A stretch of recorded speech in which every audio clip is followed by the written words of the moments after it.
Hey guys, welcome back to the channel. This is a story about what if Naruto son of Indra High School DxD. Before I start, please support for more amazing content and do consider subscribing to my channel and share this video with your friends. This is written by Shinmai and link in description and support writer. Let's start the video. Revan, I want a baby of my own, just like Victoria. Layla, the stunning wife of the head of Phoenix House, demanded of her neglectful husband. Layla was a youthful woman with a curvaceous body and incredibly long blonde hair. Her face was adorned with delicate features, complemented by golden eyes and striking eyebrows. Her hair was wrapped in a loose ponytail, cascading all the way down to her hips. She was currently wearing a nightgown adorned with various images of the majestic phoenix. I think we have already talked about it a long time ago, Layla. So why are you bringing up this conversation again? With a scowl on his face, the head of the phoenix begrudgingly conceded his wife's order. Layla clenched her hands tightly. But I also want to be a mother, Revan. Victoria already has Ruvel, Riser, and another child, but I have none, she said softly, her demeanor conveying a deep sense of seriousness regarding the sensitive matter. If there was one thing she longed for in her mundane life, it was to have a child of her own, someone to call family. Revan twitched slightly, a mix of seriousness and annoyance on her face.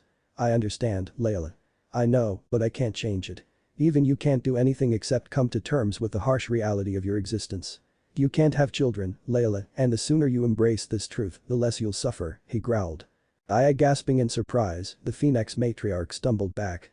The cold and harsh truth from her husband's words were enough to persuade her, as who could possibly enjoy hearing that they couldn't have children due to their family's long history of infertility. Then how can I become a mother, Revan? She whimpered, with a sorrowful frown on her adorable face. Revan fell into silence, for he himself was unaware of the answer to Layla's question. All he knew was that the chances of her becoming pregnant were extremely slim, so slim in fact that they could be considered virtually impossible. His wife was one of the few devils who could not have children, and that alone was enough to drive him mad. Despite having many beautiful women to choose from, he decided to make her his second wife and was now facing the consequences of his foolish choice. Although he already had many children, having a few more wouldn't hurt anyone, would it? I'm not sure, Layla, he whispered. But. Sleep. Revan yelled. Before he could understand the consequences of his actions, a cascade of scorching flames flooded the entire room, consuming everything they touched. Layla. How dare you yell at me, Revan? The rising heat only heightened the fear in Revan's heart. Layla's sweet and fragile appearance when discussing motherhood might deceive others, but not Revan. His wife was in fact one of the most powerful phoenix ever born. Revan couldn't help but feel both respect and fear for her immense power. The powerful flames and searing heat served as a great reminder of why he had chosen to marry her in the first place. He wanted her formidable flames to be passed on to their future children. I'm sorry. Layla's sharp blue eyes plunged into the yellow storm of fire. Shut up. She growled, the pain and sorrow palpable in her voice. Revan hung his head, overwhelmed by a mixture of shame and anger. Why yes, he muttered under his breath. Soon, the flames gradually dwindled, leaving him to witness the devastating aftermath. This was his moment to rectify his wrongs. Layl. I don't want to talk to you anymore, Revan, the lady whispered as she stood up. Where are you going? I don't know. Konoha. The village hidden in the leaf was now nothing more than some stacks of destroyed rocks, deserted streets, and burned-out woods. Gloomy clouds of ash loomed over the decimated village, casting a haunting shadow over the unidentifiable, lifeless bodies of citizens scattered on the roads. The reason behind the enormous destruction of the village was none other than the catastrophe in the form of a nine-tailed fox named Kikbi. A fox, which had unexpectedly escaped from the body of its former container, Kashina, was filled with rage due to the years of confinement it had suffered at the hands of humans. As a result, it brought chaos to the once peaceful village and its inhabitants. The beast didn't spare anything or anyone from its retribution. With a single swing of its tail, the fox laid waste to entire mountains, unleashing the devastating power of the Bijdama to obliterate countless buildings and houses. The explanation for the fox breakout was unknown to most of the public, but to the immense relief of the villagers, their hero, the Yondaime, managed to achieve victory against the enormous fox and sealed it away inside the belly of the death god, Shinigami. While the majority of people were busy repairing their homes or searching for their loved ones, there was a notable individual who could be seen sitting atop the head of the Yondaime Hokage. The individual had gorgeous gray hair, a pair of warm brown eyes, and a slender body that radiated an abundance of wisdom.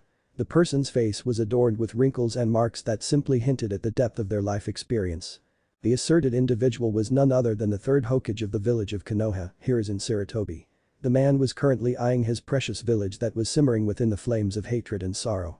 The wonderful village that his sensei, Hashirama Senju, conceived years ago, was meant to offer a home and safety to numerous wandering clans and thousands of innocent civilians. I'm truly sorry, sensei. I failed to protect your village. After a long, suffocating silence, Hiruzen finally expressed his anguish, his face devoid of any emotion except for the heavy burden of grief. I was powerless, sensei. That creature was too much for even me to handle, he added, his words accompanied by a subtle scowl. He cast his tired eyes toward the forest that enveloped his village, unable to stop the wave of disappointment that washed over him as he remembered the recent events. He lost his wife, Bawako, his heir, Minato, his daughter in all but blood, Kushina, and an innocent newborn who probably didn't even notice what was going on around him. All because of that masked man. He roared, expressing his frustration to the world. That man stole everything from him and Minato in a single night. He murdered everyone, from Bawako to the young Kushina. That monster didn't even spare poor and innocent Naruto from his vengeance. If only I had been a little more aware, Minato, he whispered. The masked man's actions could have been prevented had he been more vigilant of his surroundings. Unfortunately, he let down his guard following the successful sealing of the beast, leading to the tragic demise of Naruto. The masked man caught sight of the opening between him and his associates and skillfully harnessed an incredibly potent time manipulation jutsu with the aid of the strange chakra emanating from that plant man. I failed you, Minato. I couldn't protect your legacy. I'm sorry, Hiruzen whispered with a faraway look on his face. I hope you find true happiness this time in afterlife, Naruto. The interdimensional void was an incredibly extraordinary place, resembling an infinite ocean of vibrant colors and breathtaking patterns. As far as the eye could see, there was a breathtaking array of colors and illustrations, with the exception of a small room tucked away in the most remote corner of the rift.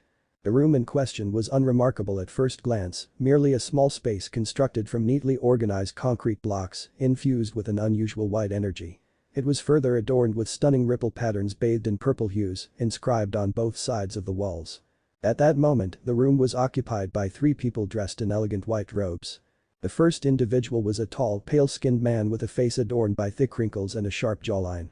He had spiky, shoulder-length light brown hair and a laced lock of hair in front of his left ear that added to his distinctive appearance. His face also featured a fairly lengthy goatee, along with horn-like protrusions adorning each side of his forehead and a striking red ripple-like marking in the center. The second person was also a tall man with short, spiky brown hair and an elegant face embellished with locks of hair wrapped in bandages that framed each side of his face. Like the previous person, this man had a striking jawline and a pair of brown eyes with a hint of yellow in them. The third individual was a handsome man with long strands of brown hair that were cut short on top and styled in a sleek cylindrical manner at the back. He possessed dark onyx eyes that were surrounded by bright blue markings and an identical sharp jawline. It is truly unfortunate that the story of your descendant, Naruto, has to end in this way, Ashura, the elderly man spoke with a voice filled with great sorrow and grief. Hanging on to every word spoken by the old sage, Ashura, the man, released a sigh and nodded his head with a tinge of sadness. I can't believe Zetsu resorted to such extreme measures to ensure no one interferes with his plan. Naruto was just a child. He could have shown some mercy, he growled, his eyes locked onto the dimension rift without any hint of emotion. He's Zetsu, he doesn't care about anything, except for his mother. He will stop at nothing, regardless of the gravity of the consequences, to ensure the success of his plan. The third man with onyx eyes snapped at the duo, clearly irked by the mention of that conniving individual who had taken advantage of him for personal gain. Ashura glanced at his brother. I know, Indra. It's just I'm angry because of his actions resulting in the death of an innocent child, and now I won't be able to transmigrate for a while due to his selfishness. With Naruto gone, I won't have a suitable vessel for my chakra to transmigrate into. He spoke with a cynical expression on his face. Now, how was he supposed to resolve the conflict with his brother? That Zetsu ruined everything. Indra fell silent for a minute before a small chuckle escaped his lips, a gesture that instantly put the other 2 occupants of the room on high alert. Have you forgotten who we are sitting besides, Ashura? The mythical Rikiden Sennin. A man who possesses extraordinary abilities, capable of achieving the impossible and rejuvenating Naruto's body, should not be a challenging task for him. Isn't that right, Hagoromo Otsutsuki? He snarled, not even making an effort to conceal the amount of hatred he held for his stupid father. Hagoromo was deeply affected by the harsh and disrespectful remarks of his elder son. The impact they had on him was just as powerful as before. In the past, he had tried countless times to change the beliefs of his elder son, Indra, alongside Ashura. However, Indra never paid them any attention, and as a result, he still remained very distant from redemption. It is true that I possess the ability to revive Naruto, but even my powers have their limitations, Indra. Once revived, I will be unable to transport his body back to his world. His remains are trapped between two prominent realms, and reviving him would bring no benefit. It is best to let him reunite with his parents in the spiritual realm of the afterlife. The wise sage delivered his explanation with a calm demeanor, his aged face displaying knowing wisdom. A subtle spasm of flickering Sharingan was Indra's response to his father's arguments. Lies. The red inside his eyes gleamed with fury. You simply don't wish to see me and Ashura battle each other for a while now, he growled. Ashura, who was listening attentively to his father's explanation, shot a subtle glare at his brother in response to his icy words. Nai-san, don't talk to father like that. It's for the best that we quit this dispute of ours, once and for all. You have to understand it, Nai-san, only love can bring peace to the world. Enough, Ashura. Until I prove that I was right, I will not stop fighting. Indra roared furiously as the Sharingan within his eyes transformed into the treacherous Manjikyu. You can never understand, Ashura, for how long I have been waiting for that special moment when I ultimately win against you and expose both of you as false. His voice boomed with rage, leaving the other two men stunned as they had never seen him that angry before. No, I will never allow it, Indra Nai, came an immediate shocked answer from Ashura. The cold, red eyes of Indra fixated on the brown-haired man for a moment before returning to their true object of disdain. Hagoromo Otsutsuki. I'm honestly growing tired of your beloved son, father. He doesn't understand what it feels like to have the entire world in your hands. I, on the other hand, am well aware of everything. That's why his words suddenly perished as the wounded and torn body of Naruto unexpectedly materialized in the void.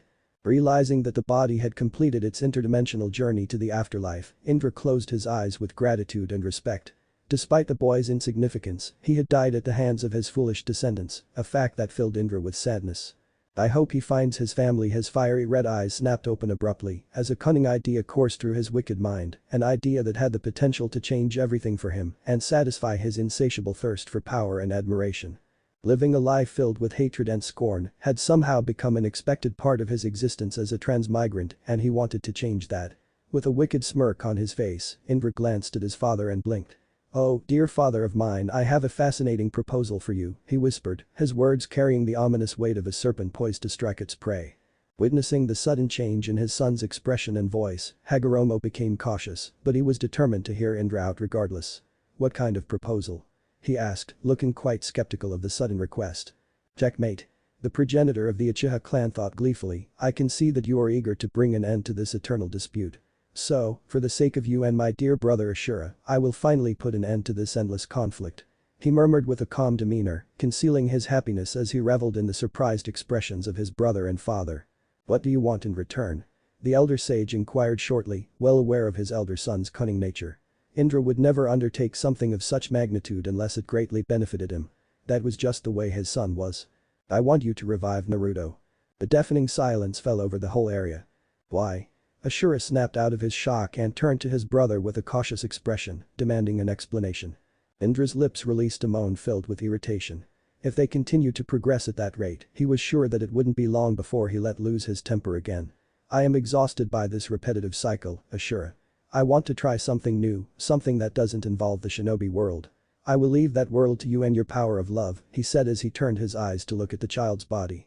By something different, are you attempting to? Hagoromo paused, a bitter realization slowly sinking in. No, I cannot permit you to do this, Indra.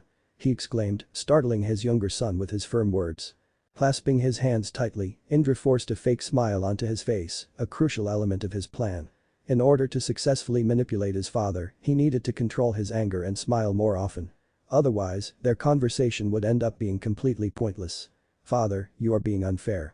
In the past, you worked hard to stop the feud between us brothers, claiming it was destructive.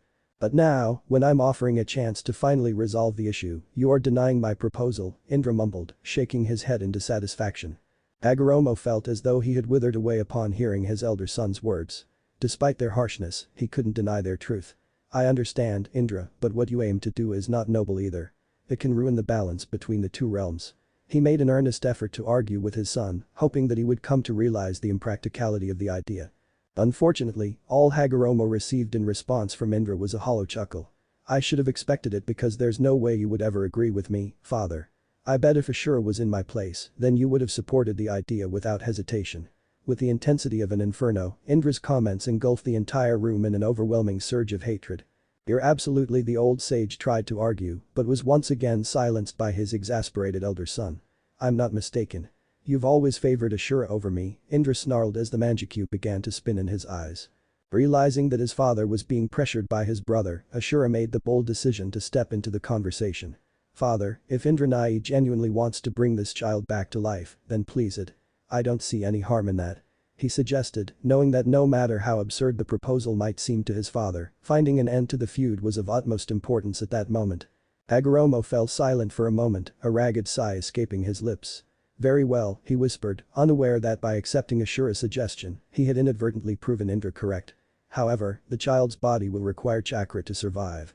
With Kurama Kun no longer sealed inside him, I need an enormous source of potent chakra to revive him," he explained, a small frown appearing on his lips at the mention of his beloved Kurama.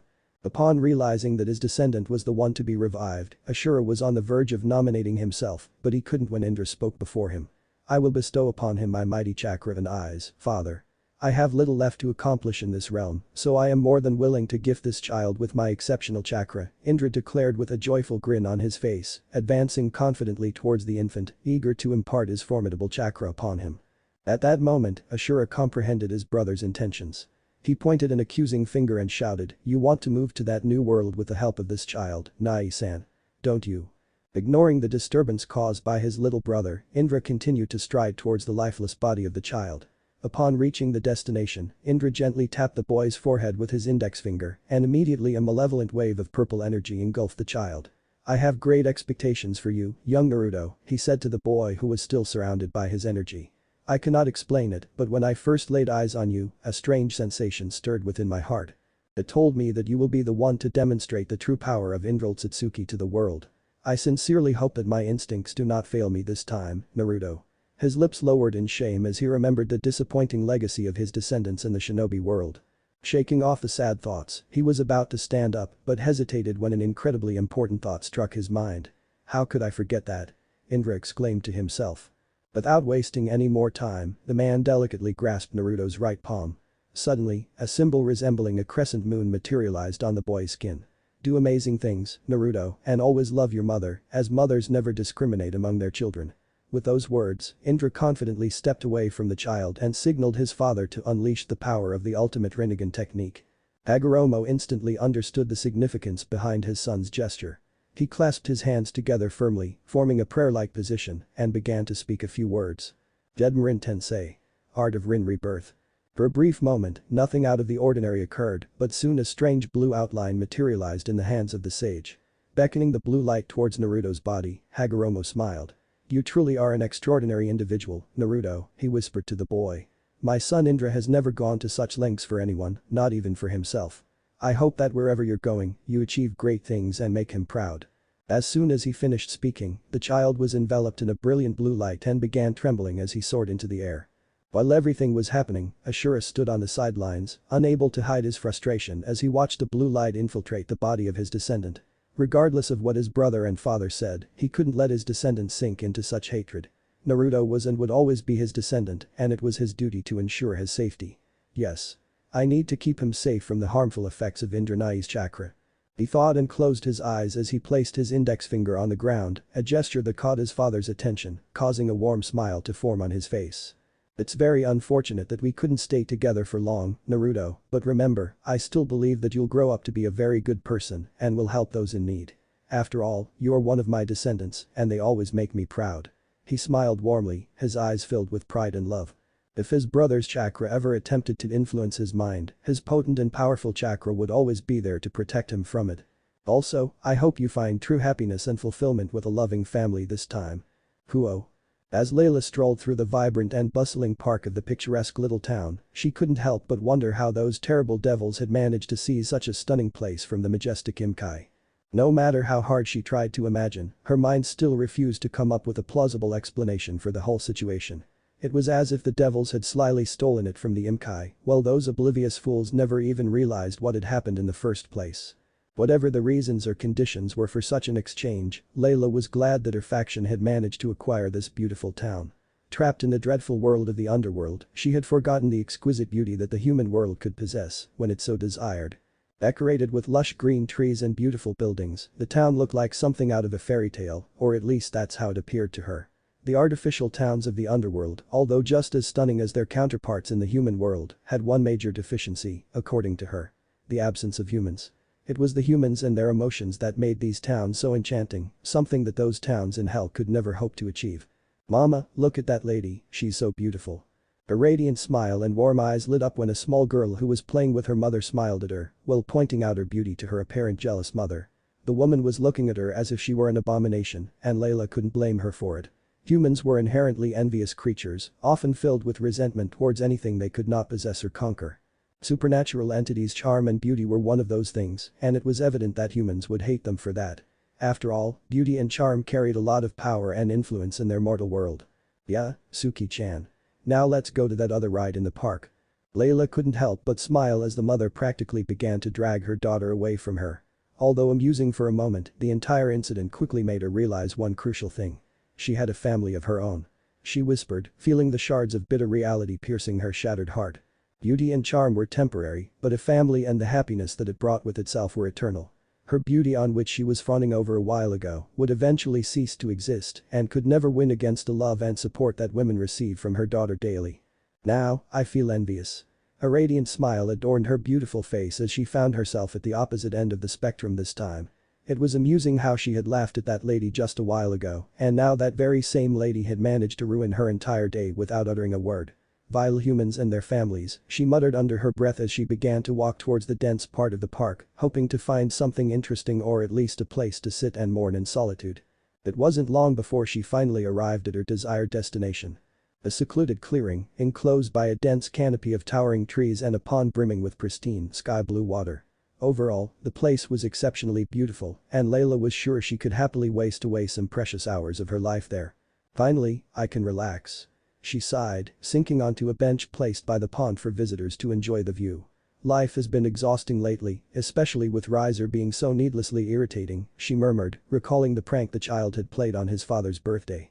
For Layla, it was both amusing and horrifying at the same time. The prank was amusing because its target was none other than the foolish man, Rivan. However, it was also horrifying because it made her realize that if by some chance she were to have a child, it could very well turn out to be just like Riser. Obnoxious and wild. No. My child will not be like Riser. She refused to even entertain that thought. A son like Riser was a nightmare, and she had witnessed it firsthand because she was the one who had raised him alongside Victoria, not Rivan. She knew very well how poorly Riser behaved when it came to learning manners. My child will be more like me. Competent and smart. Yes, that's how my child will. She paused when she realized just how stupid she was sounding at that moment. Someone who had no chance of conceiving a child of her own should not be acting like her. She struggled to find the words as the harsh reality stared her in the face. I just want to have a child, that's all, she murmured, her voice fading to a barely audible whisper as she began to lose herself in the superficial realm of her dream. She continued to dwell on her miseries for a while until a shrill cry suddenly pierced her ears, jolting her with its intense pain and discomfort, bringing her back to reality. Blue eyes darted around, searching for the obscure source of the sound, but to no avail. Wah. Her ears again perked up when the sound returned, this time with an intensified volume. What is that? Layla wondered, straining her ears to locate the source of the anguished wail. The sound bore an eerie resemblance to a child's cry, but surely that couldn't be true, could it? Who would abandon their child in such a desolate and shadowy corner of the park? Struggling with disbelief, Layla couldn't help but question the possibility while thinking over the mystery surrounding the distressing sound. Wah. Her heart skipped a beat as she heard it clearly this time. The sound was unmistakable, like the skies above her. It was the cry of a child. Oh dear Satan, she gasped, standing up from the bench in an instant. Wah. Keen blue eyes began scrutinizing everything minutely, leaving no area untouched by their gaze. Wah wah. She froze as the child's voice began to fade, only to be abruptly silenced by the deafening chorus of chirping insects. The relentless noise of the insects was now making it impossible for her to hear anything. What happened? She asked herself, fearing what might have occurred in the darkness of the clearing. Was the child okay? Her heart pleaded with her mind, causing her to feel numb. Chirp. Her hands twitched. Chirp. Flames began to materialize around her. Hi. A deafening silence took hold as torrents of flames consumed the very spot where those loud insects had been chirping and inhabiting mere moments before. Now everything was silent again. Wah. Soft and almost inaudible, her heart leaped with satisfaction and surprise as the voice reached her ears once more. "There!" she exclaimed, glancing in the direction from which the sound was coming. In an instant, she found herself standing before the untamed undergrowth that was hiding the child from her view. "I can only hope that the child is safe and in good health," she softly muttered. Her expectations were brutally shattered when she saw the blood-soaked piece of cloth that was protecting the child from the sharp thorns nearby. "Shit!" she screamed as she leaped into the bushes without giving a second thought to her own safety. At that moment, nothing was more important to her than saving that child's life. "No, no, no," she whispered as the blanket covering the child was lifted, revealing wounds she never imagined a newborn could have. They were so terrible that she had to look away, unable to bear the sight of such suffering. "Please hold on for a moment, my dear," she whispered as she started to cast the only healing spell she knew. "He's dying." A sad and heavy realization took hold of her heart, tugging and twisting it in inexplicable ways. "Don't you dare die," she pleaded. Her gaze fixated on the child's bloodied face. Her heart sank as she noticed the painful marks and cuts that marred his delicate skin. "I can't bear to see a child die like this," Layla said, lowering her head in shame. She continued to do her best to save the child's life. "Waah, wah. The red stain on her hand froze her in place. "He's coughing blood," she whispered, then immediately bolstered the power behind her spell. Screw the restrictions. Right now, she needed to save this innocent child and reunite him with his parents. "Wabweho." Layla's heart sank as the child turned to her, letting out one final gurgle before closing its eyes forever. The once beautiful and innocent child was now nothing more than a lifeless body, drenched in a sinister pool of scarlet. "I am so." She struggled to form an apology, but the words refused to come out. It was as if they were rebelling against her at that moment. "He died because of me." The truth finally came out of her mouth, and believe her when she said it stung badly, it really did. "If only I had found him a little earlier, I could have saved him with my healing spells." She yelled at no one in particular. "It's all because of me." Insult after insult, Layla didn't stop berating herself for her foolish mistake. "I'm pure evil." She paused, her eyes widening in surprise as a strange idea struck her like a huge boulder. It seemed preposterous, but at that moment, she didn't care. "But I don't even know his name, and what about his family?" Her head lowered again in shame. "I'm terrible. I'm a terrible person," she muttered to herself, tears on the verge of falling from her eyes. "I'll never be able to forgive myself now." Her cries suddenly ceased when she noticed something written on the cloth covering the pale body of the child. Japanese. She gently raised the child to eye level and began to read the syllables inscribed on the soft blanket. "Naruto." She finished with a sad smile on her face. "So your name was Naruto, eh?"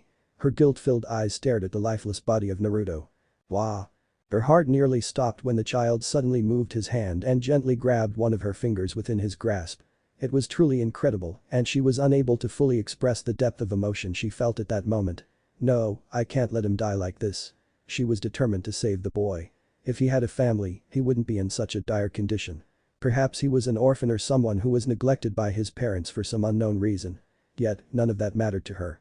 Naruto, her soft fingers caressed his cheeks as a box decorated with numerous diamonds materialized beside her.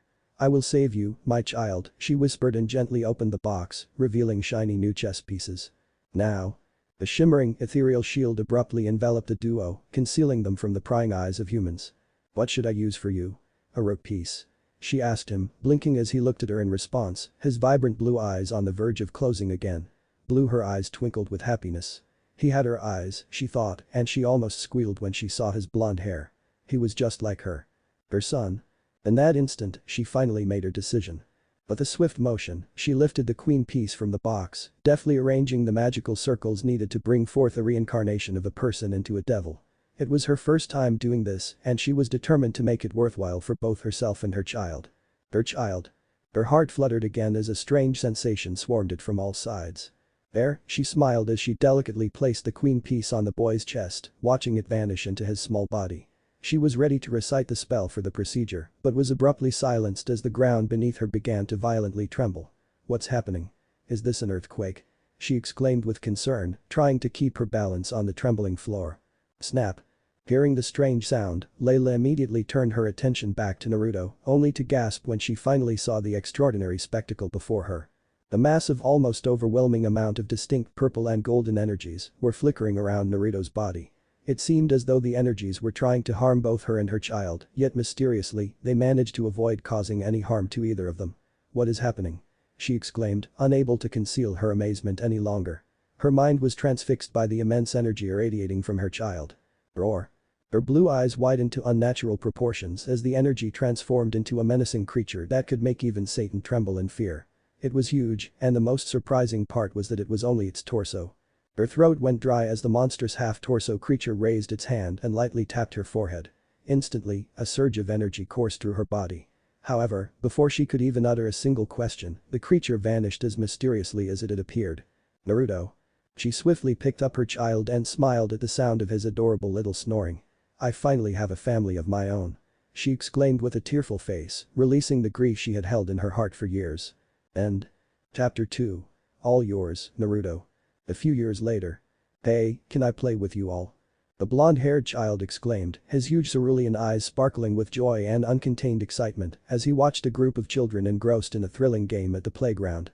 From the expressions on their faces, it was clear that they all looked happy, and that's why he wanted to join them. He wanted to be happy too. The group of startled children abruptly halted their play and turned their curious eyes toward the blonde child, not a single word escaping their lips. They stayed in that position for a few more seconds until the uncomfortable silence was finally broken by a girl with pitch black hair and beautiful violet eyes, gazing intensely at the boy as she walked towards him. "Who are you?" she asked with a voice filled with innocence and curiosity. The boy's smile vanished as his eyes met the scrutinizing looks of the other children. Was it because he was new here?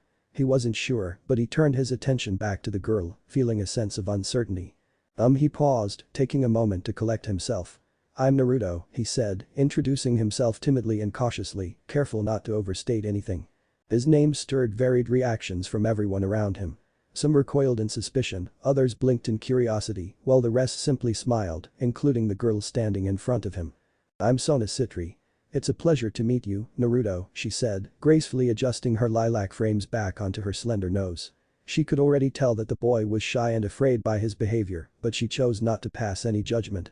After all, it was normal for children his age to display such emotions, and she didn't want to draw attention to it unnecessarily. "Really?" Naruto was unable to hide the surprise in his voice, still not believing the words that came out of the girl's mouth. Usually, the children either ignored him or outright rejected his advances whenever he tried to initiate a conversation with them.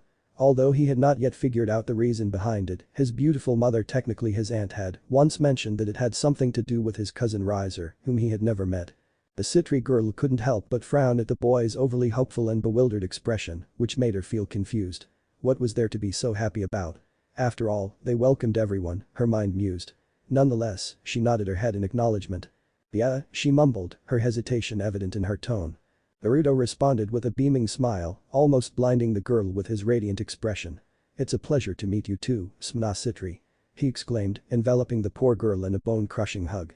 A rush of embarrassment flooded her face, turning it a vivid shade of red as she realized she couldn't escape from Naruto's firm grasp.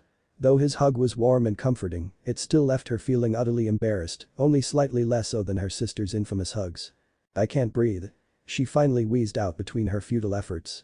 Confused at first, Naruto didn't understand why Sona had screamed until a humiliating realization dawned upon him after a good amount of time. "I'm still hugging her." Releasing her quickly, he smiled sheepishly at her, all while scratching his chin in shame. "Sorry about that, Sona. I just got a little excited, you know," he told her before she could say anything. As he released his grip on her waist, Sona stumbled backwards, gasping for air. The lack of oxygen had caused her collapse.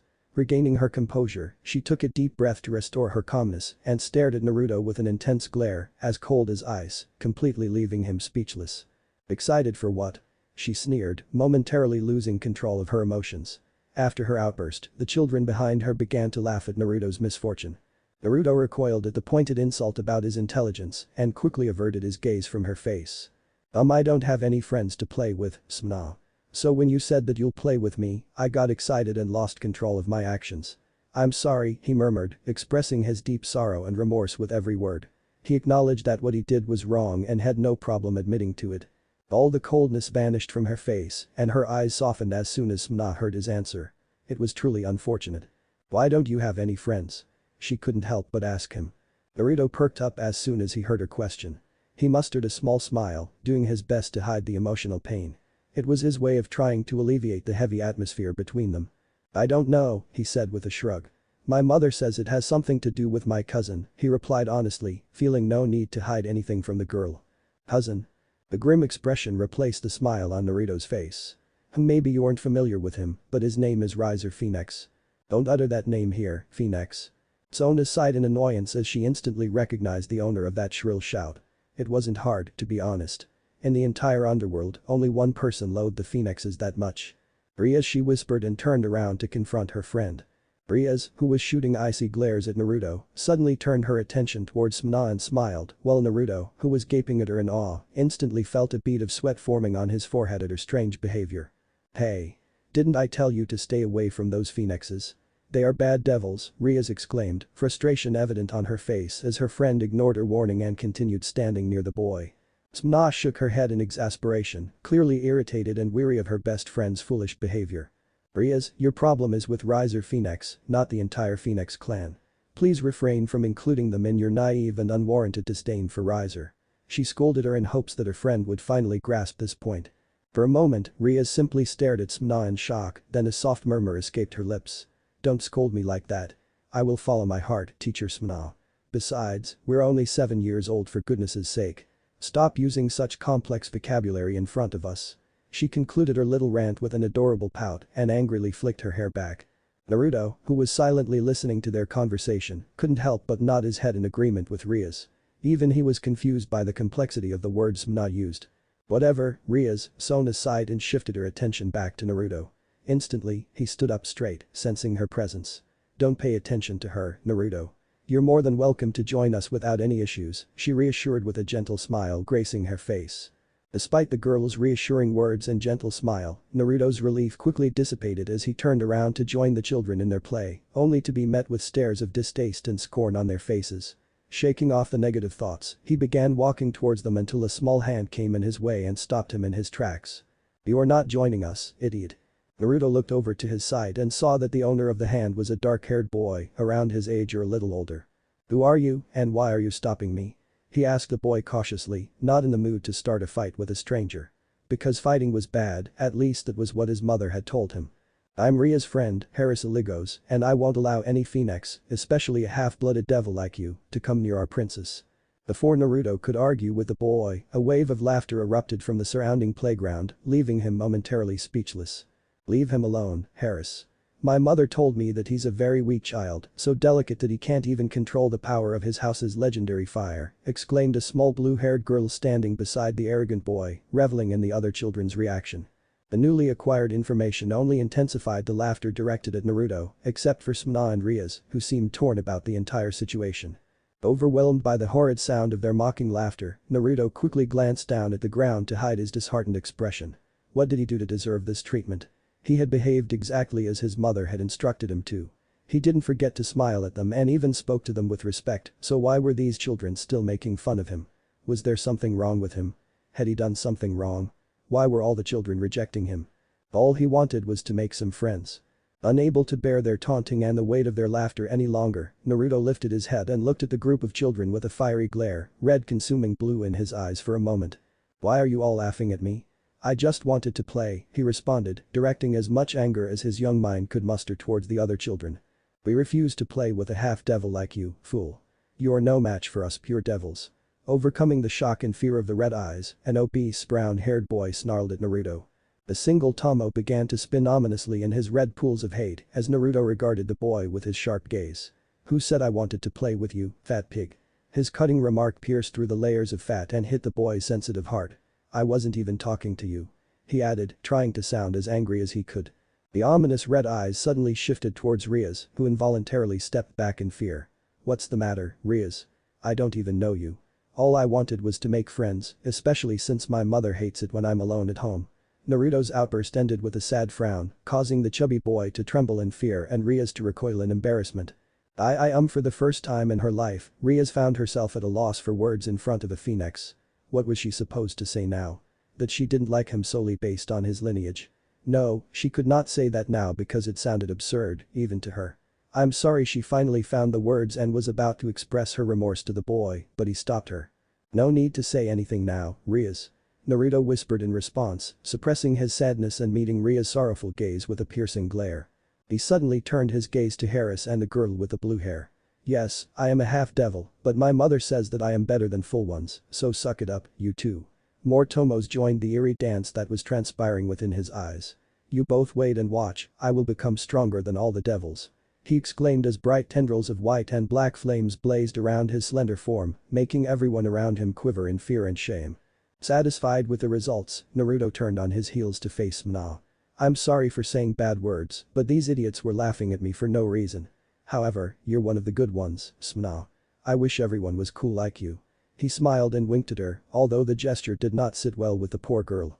"Thank you," Shinmai cursed herself for her sudden uncharacteristic stutter and began twirling her fingers to ease her anxiety. "Shinmai."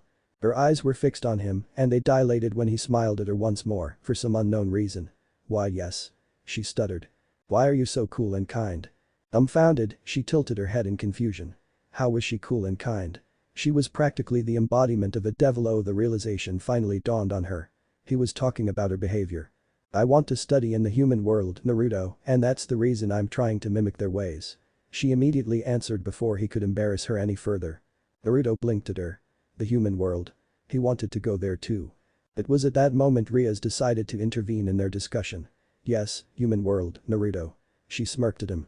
"Shinmai and I will be completing our education there, and unlike the devils who don't want to study anything, we will become smart and kind."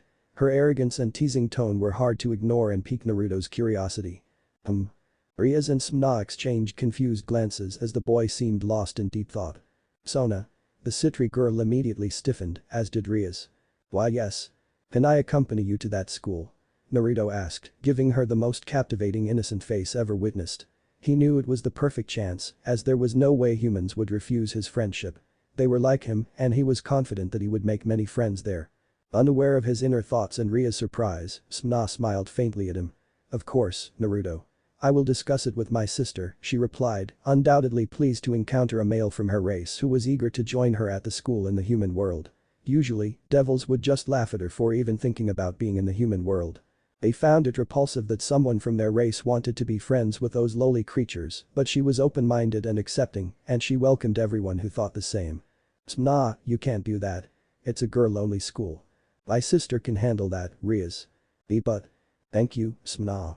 Shinmai glanced to the side, breaking her gaze from the girl, and realized that Naruto had already reached the entrance of the playground, just a few steps away from completely leaving it. "You're welcome, Naruto." Phoenix Mansion. "Revan, you have to do something about it." The head of the Phoenix house groaned in annoyance as his foolish wife spoke those words for the 100th time that day. Seriously, what was wrong with his wife? Couldn't she remain silent for a minute while he did his work? "Revan." His piercing blue eyes darted toward her face, narrowing slightly, silently begging her to fall silent. His work demanded his full attention and was far more crucial than her useless child. His lips twisted into a nasty scowl as a vivid image of that scum flashed before his eyes, intensifying his fury even more. That boy was not his child. He would never be, no matter how hard his wife tried to integrate him into their family. That blonde scoundrel was nothing but a disgrace to his household, destined to be discarded sooner or later. It was inevitable, and not even his wife Layla would be able to prevent it. Naruto, as his wife dearly called him, was a constant source of irritation for him. He represented everything that was against his house's image. He was weak, pitiful, and worst of all, overly kind towards everyone. Devils were not supposed to be like that. They were supposed to show power, deceit, and desire, especially when they come from top houses of the underworld, like the Phoenix. "What are you thinking, Revan?" Layla had been observing her husband for a while now, witnessing a range of emotions flickering on and off his face, particularly ones exuding pure malice towards her child. She was aware that the man did not like her child. In fact, nobody did, except for Ruvel, Victoria, and Victoria's newborn baby girl, Ravel, but that didn't justify his disregard for Naruto's suffering.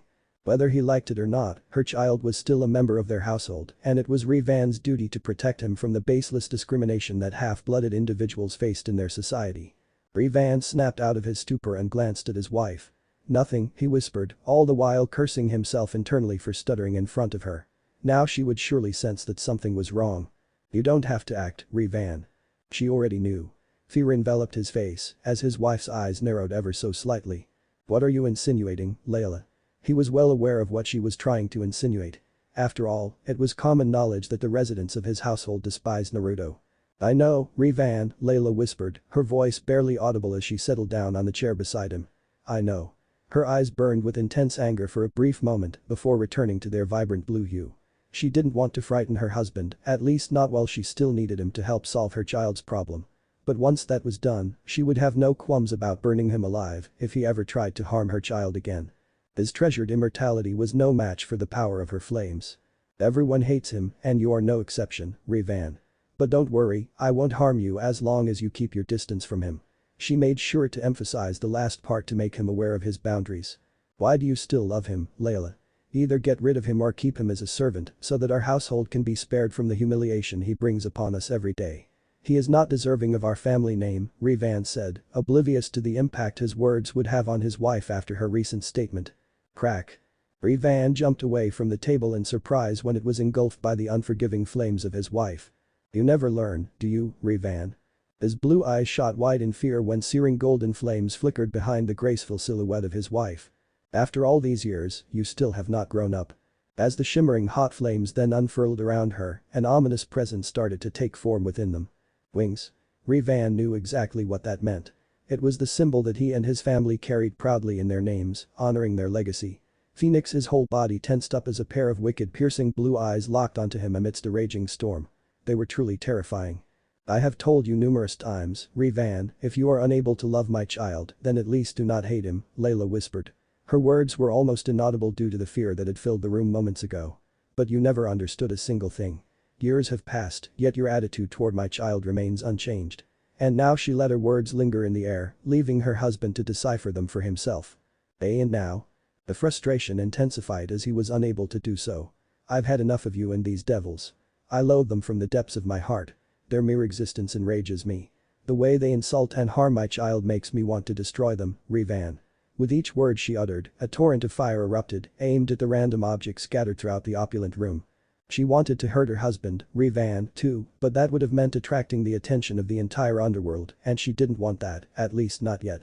Are you out of your mind, Layla? The surprise and shock in his voice shook his wife out of her daze. You can't just make such statements. Do you even realize what you just said? If you ever harm anyone over someone as trivial as Naruto, it will only fuel more hatred towards him. The storm around began to settle down. Hate. She lowered her head, and a sinister giggle escaped her lips, putting Revan on edge. When did they ever love him? As far as I can remember, he has always been hated by those foul creatures. Her whisper filled the room with coldness. My child has nothing to lose, Revan. The only person who truly loves him in this entire world is me and only me.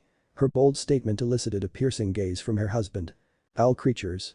Are you truly insulting your own kind for a mere human child, Layla? Layla finally raised her head, and what Revan saw would forever haunt his dreams. Hate. It was spread all over her face, the subsequent actions ready to be unleashed upon anyone who dared to tread close to her and her child. It was the first time he had seen such a vile emotion on her face, for Layla was a woman who knew how to keep her emotions in check. Insignificant. Her lips parted into a snarl as she whispered those cold words, causing Revan to squirm and shiver in fear. Do you truly believe that my child is insignificant to me? Their eyes met and for a second, he found himself lost in them.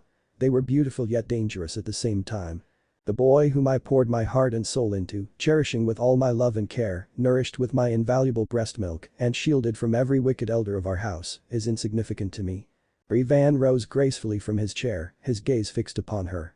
However, he halted abruptly as the lady delicately extended her hand, signaling him to keep his distance. Layla, his eyes softened, entranced by the ethereal beauty of his beloved wife. I did not intend. I couldn't care less about your intentions, Revan Phoenix. Her words shocked him completely, as it was the first time Layla had addressed him by his full name. Not once in the past had she called him in such a manner, with such contempt. Nor do I concern myself with the opinions of those repulsive and petty beings regarding me and my child. The only things that concern me are the well-being and security of my child, Naruto. That's it. The underworld and its inhabitants can die for all I care. I bear no sentiments towards them, and that includes you, Revan Phoenix. Layla. The anger flashed across her face. Watch your tongue, Revan. I'm not one of those human slaves of yours who would passively endure insults or harm. I am Layla Phoenix, and remember, I would even face off against Lucifer if it meant protecting my child. With a final cold glare, enough to send shivers down anyone's spine, she concluded her statement. Revan was confused, unable to understand what was happening to his beloved wife. Once serene and beautiful, she was now a mere shadow of her former self. That child had stolen his wife away from him, and he was determined to win her back at any cost. Layla, please calm down. The words you are speaking do not suit you. They are completely crazy and you must realize that you cannot continue in this manner. Layla, you are my beloved wife. Was. A pang of pain gripped his heart. What? He stammered, desperately hoping that what he had just heard was not true. Layla rose gracefully from her seat, her luscious locks cascading over her captivating eyes and stunning face. I said I was your wife, Revan. Layla. Now, I'm just Layla, a woman determined to create a better life for her child, away from this literal and emotional hell. Revan's heart sank to indefinite depths as his wife, his ever-beautiful Layla, brought her hand to her finger and revealed the remnants of their shattered marriage. A beautiful and precious diamond ring. I have given you countless chances, Revan Phoenix, but you have consistently disappointed me, and now I have no more tolerance to offer you any longer. But, Layla. I hope you burn under the holiest light there is, Revan Phoenix. As Naruto observed his mother calmly packing their luggage in the corner, he couldn't help but ponder about the reason behind it all. As soon as he had returned from the playground, after engaging in a heated argument with the other children, his mother had welcomed him home with a warm smile and told him to gather his belongings as quickly as possible. Confused by the sudden change, he attempted to inquire about the situation, but she adamantly refused to answer his question.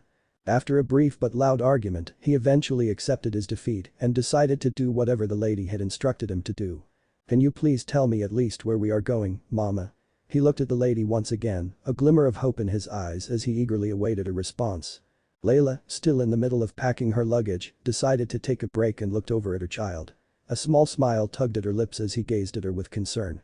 He was so cute, she mentally squealed to herself but remained quiet on the outside. A place very far away from here, Naruto.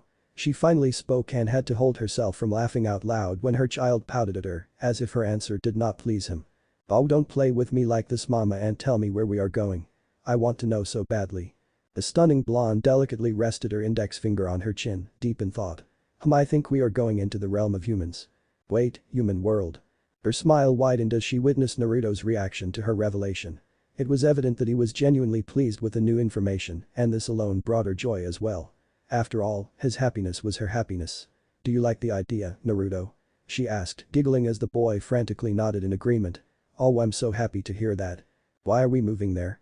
Came the inevitable question from his mouth, a question that left Layla contemplating in silence for quite some time. Because. Naruto blinked at his mother. Because. Layla fell into an uneasy silence, her mind grappling to find the right words to answer her child's query. How could she possibly explain the events that had unfolded in her ex-husband's office today? Revealing the truth would only burden him with sadness. Then her thoughts paused as a sweet memory resurfaced in her mind. Mama. You've always dreamed of starting a family with mommy, haven't you, Naruto? A wave of red flooded Naruto's cheeks as soon as his mother uttered those words. He gulped when his mother flashed him a coy smile. I was foolish. Well, then I'm helping you to fulfill your dream. In our new home, you can have mommy all to yourself, Naruto, she added with a saucy wink. Naruto felt his mind going numb. From now on, I am yours and yours alone, Naruto. She said, with no hint of teasing this time. End. Chapter 3. Her name.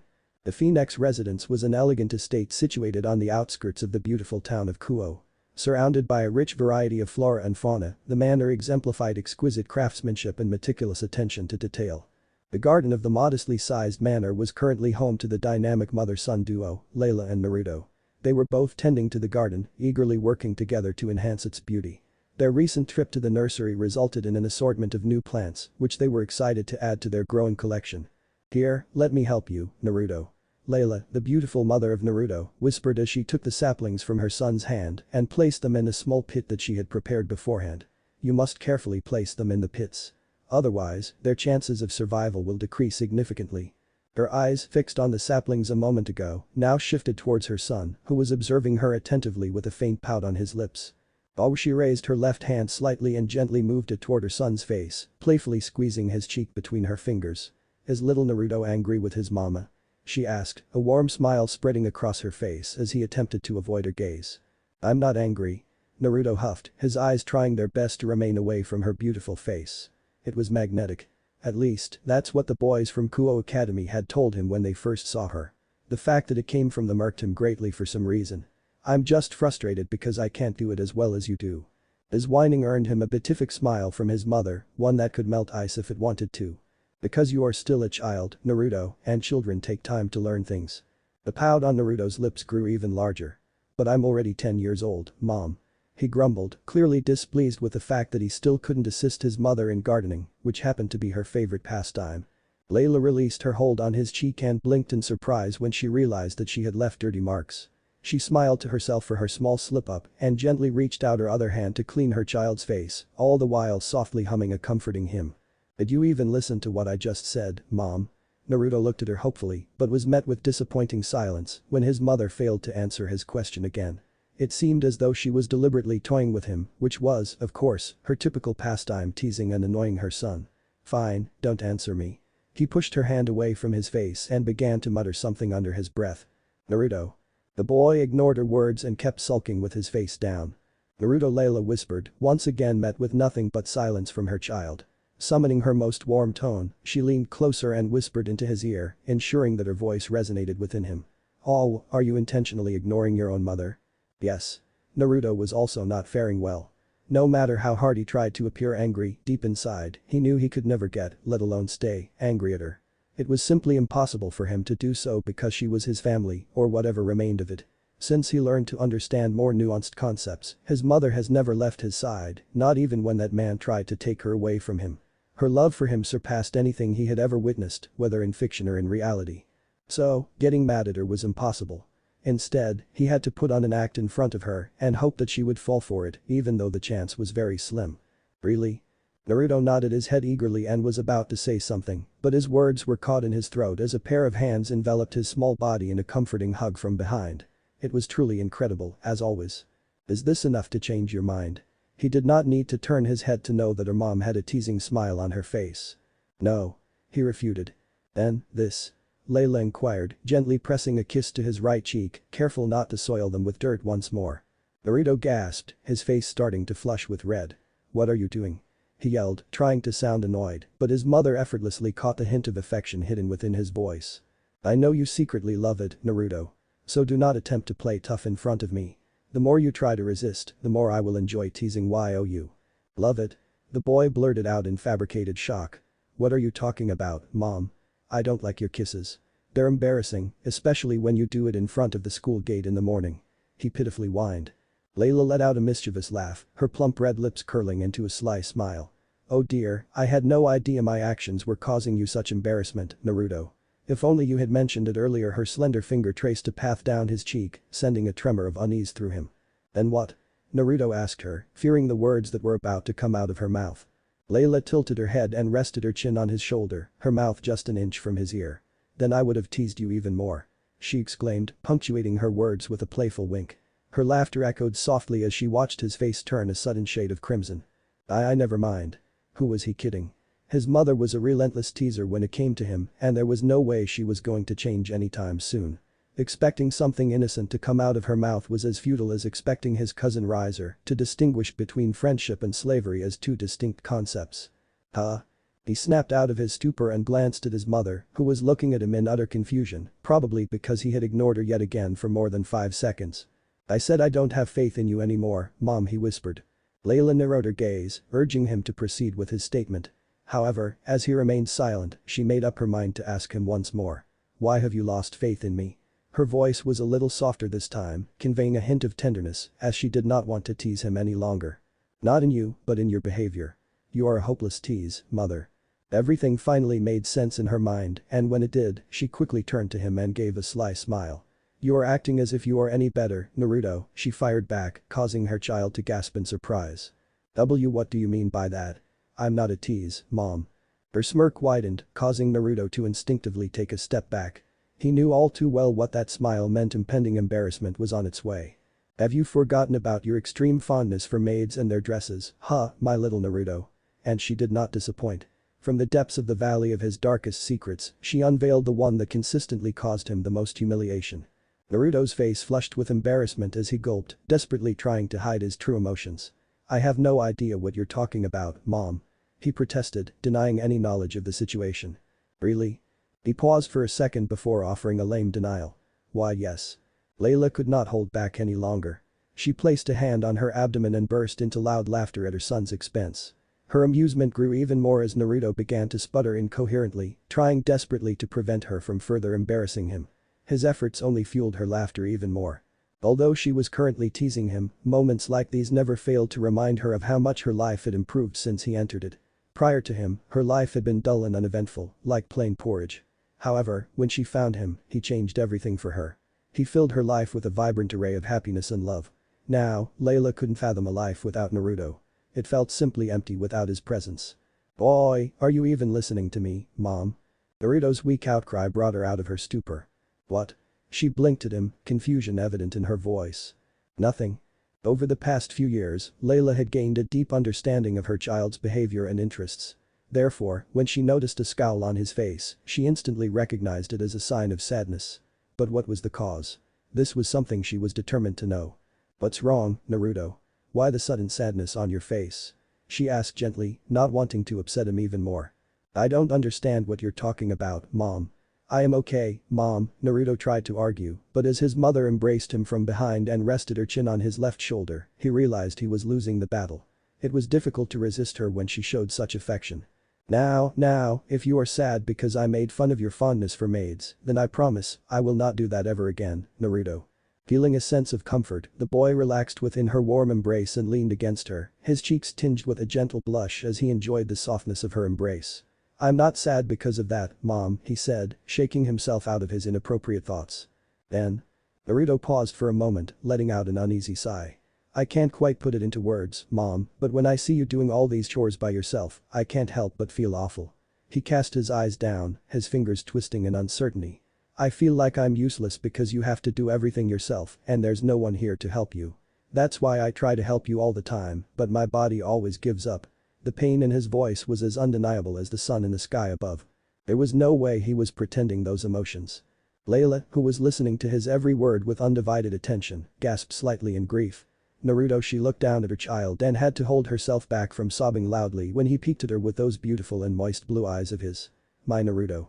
Overwhelmed with emotions, she embraced him tightly, catching the boy off guard with her unexpected display of affection. "You don't have to worry about a thing, my child. I could never feel lonely when you're by my side. You are everything I need, Naruto," she whispered, her gentle voice easing the ache in the boy's heart. Both the mother and son stayed locked in that position for a while until Naruto suddenly freed himself from his mother's embrace, surprising her with his quick and effortless movement. But then again, Naruto was no ordinary child either. He was special, very special when it came to flames and their uses. His mastery of fire was unparalleled, so much so that those foolish residents of the underworld often mistook him for her own son, a fact that pleased her greatly. Although considering what she did to ensure her baby boy grew up to become healthy and full of vitality, those ignorant people were not entirely wrong. Speaking of unique flames and abilities, Layla still did not know how her son was able to inherit her flames. Was it from her milk? Or was it from her queen Peace and that demon? She still cannot understand, but one thing was clear. He was incredibly amazing with them. Naruto's natural talent and his beautiful red eyes always ensured that he was able to control his colorful flames just the way he wanted. Like her, he could effortlessly mold various shapes and semi-sentient creatures with those flames. That fact alone was reason enough for her to feel proud. Still, her mind refused to forget those haunting red eyes, wishing to unravel their mysteries. Why was it that only her son could wield them, and why had she never seen them anywhere else before? Were they one of those foolish sacred gears? She hoped not, because if that were the case, fallen angels and devils would never leave him alone. Whoa. Layla was taken aback as Naruto's unmistakably warm voice reached her ears. Confused, she lowered her head slightly to look at him and gasped at the alarming sight before her. Right in front of her stood a magnificent tree, towering over the spot where she had planted a small sapling some time ago. Its branches were adorned with stunning leaves that danced gracefully in the soft breeze. "Then Naruto, what have you done?" She could only ask, her mind paralyzed with shock. Naruto stared at his mother, his heart pounding with both fear and excitement. "I don't know, Mom. I was just playing with it by using my energy," he replied, his words filled with a sense of wonder and curiosity. "Oh," Layla whispered, sounding very tired for some reason. Now, she had an additional reason to safeguard her child from supernatural entities. Getting ready and walking to school on his own was always a drag for Naruto. Normally, his mother would accompany him to school.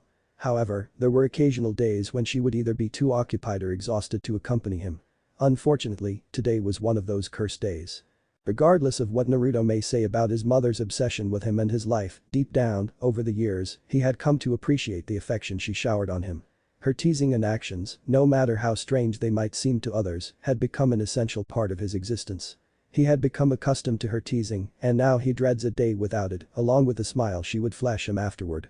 An obsessive beautiful mother and an innocent child, huh? Turns out these two things did not go well with each other, and Naruto himself was a prime example of that notion.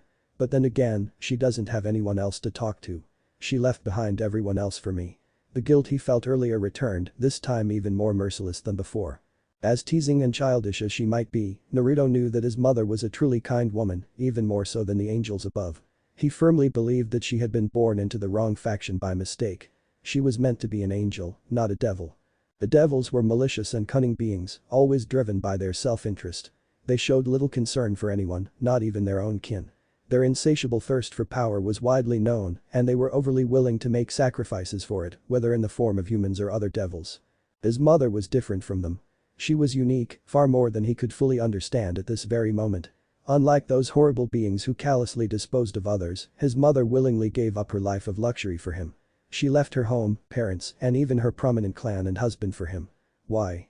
He still did not know, but that fact alone was enough to make him incredibly happy. He knew she would always be there for him, no matter what. Naruto. The voice brought Naruto out of his surprisingly mature thoughts, and his blue eyes sparkled with mirth when he heard a familiar call. It was warm and delightful as usual. Sona he turned his head slightly and smiled as the beautiful face of his friend came into view. Naruto Suna whispered, her gaze never leaving the young boy. What are you doing here? Shouldn't you be at school by now? Naruto interrupted, not allowing her to continue whatever she was about to say. The girl turned away her gaze from him, a faint blush spreading across her cheeks for a moment. I'm not, she started, but her explanation was abruptly halted by her best friend's interruption. Yes, she is, but she wanted to meet you, Naruto. Without taking his eyes off the black-haired girl, Naruto blinked in surprise when he noticed another familiar face standing beside him. How? His mind briefly stopped, surprised at how the girl had gotten so close without him noticing her presence. Rias. He remembered her name from that meeting years ago. What brings you here? His question was punctuated by a slight tilt of his head as confusion colored his voice. Normally, Sona would always come alone to meet him before school, especially when his mother was not accompanying him. There had never been a single day when she had brought someone with her, so seeing Rias by his side was quite unexpected. Nothing.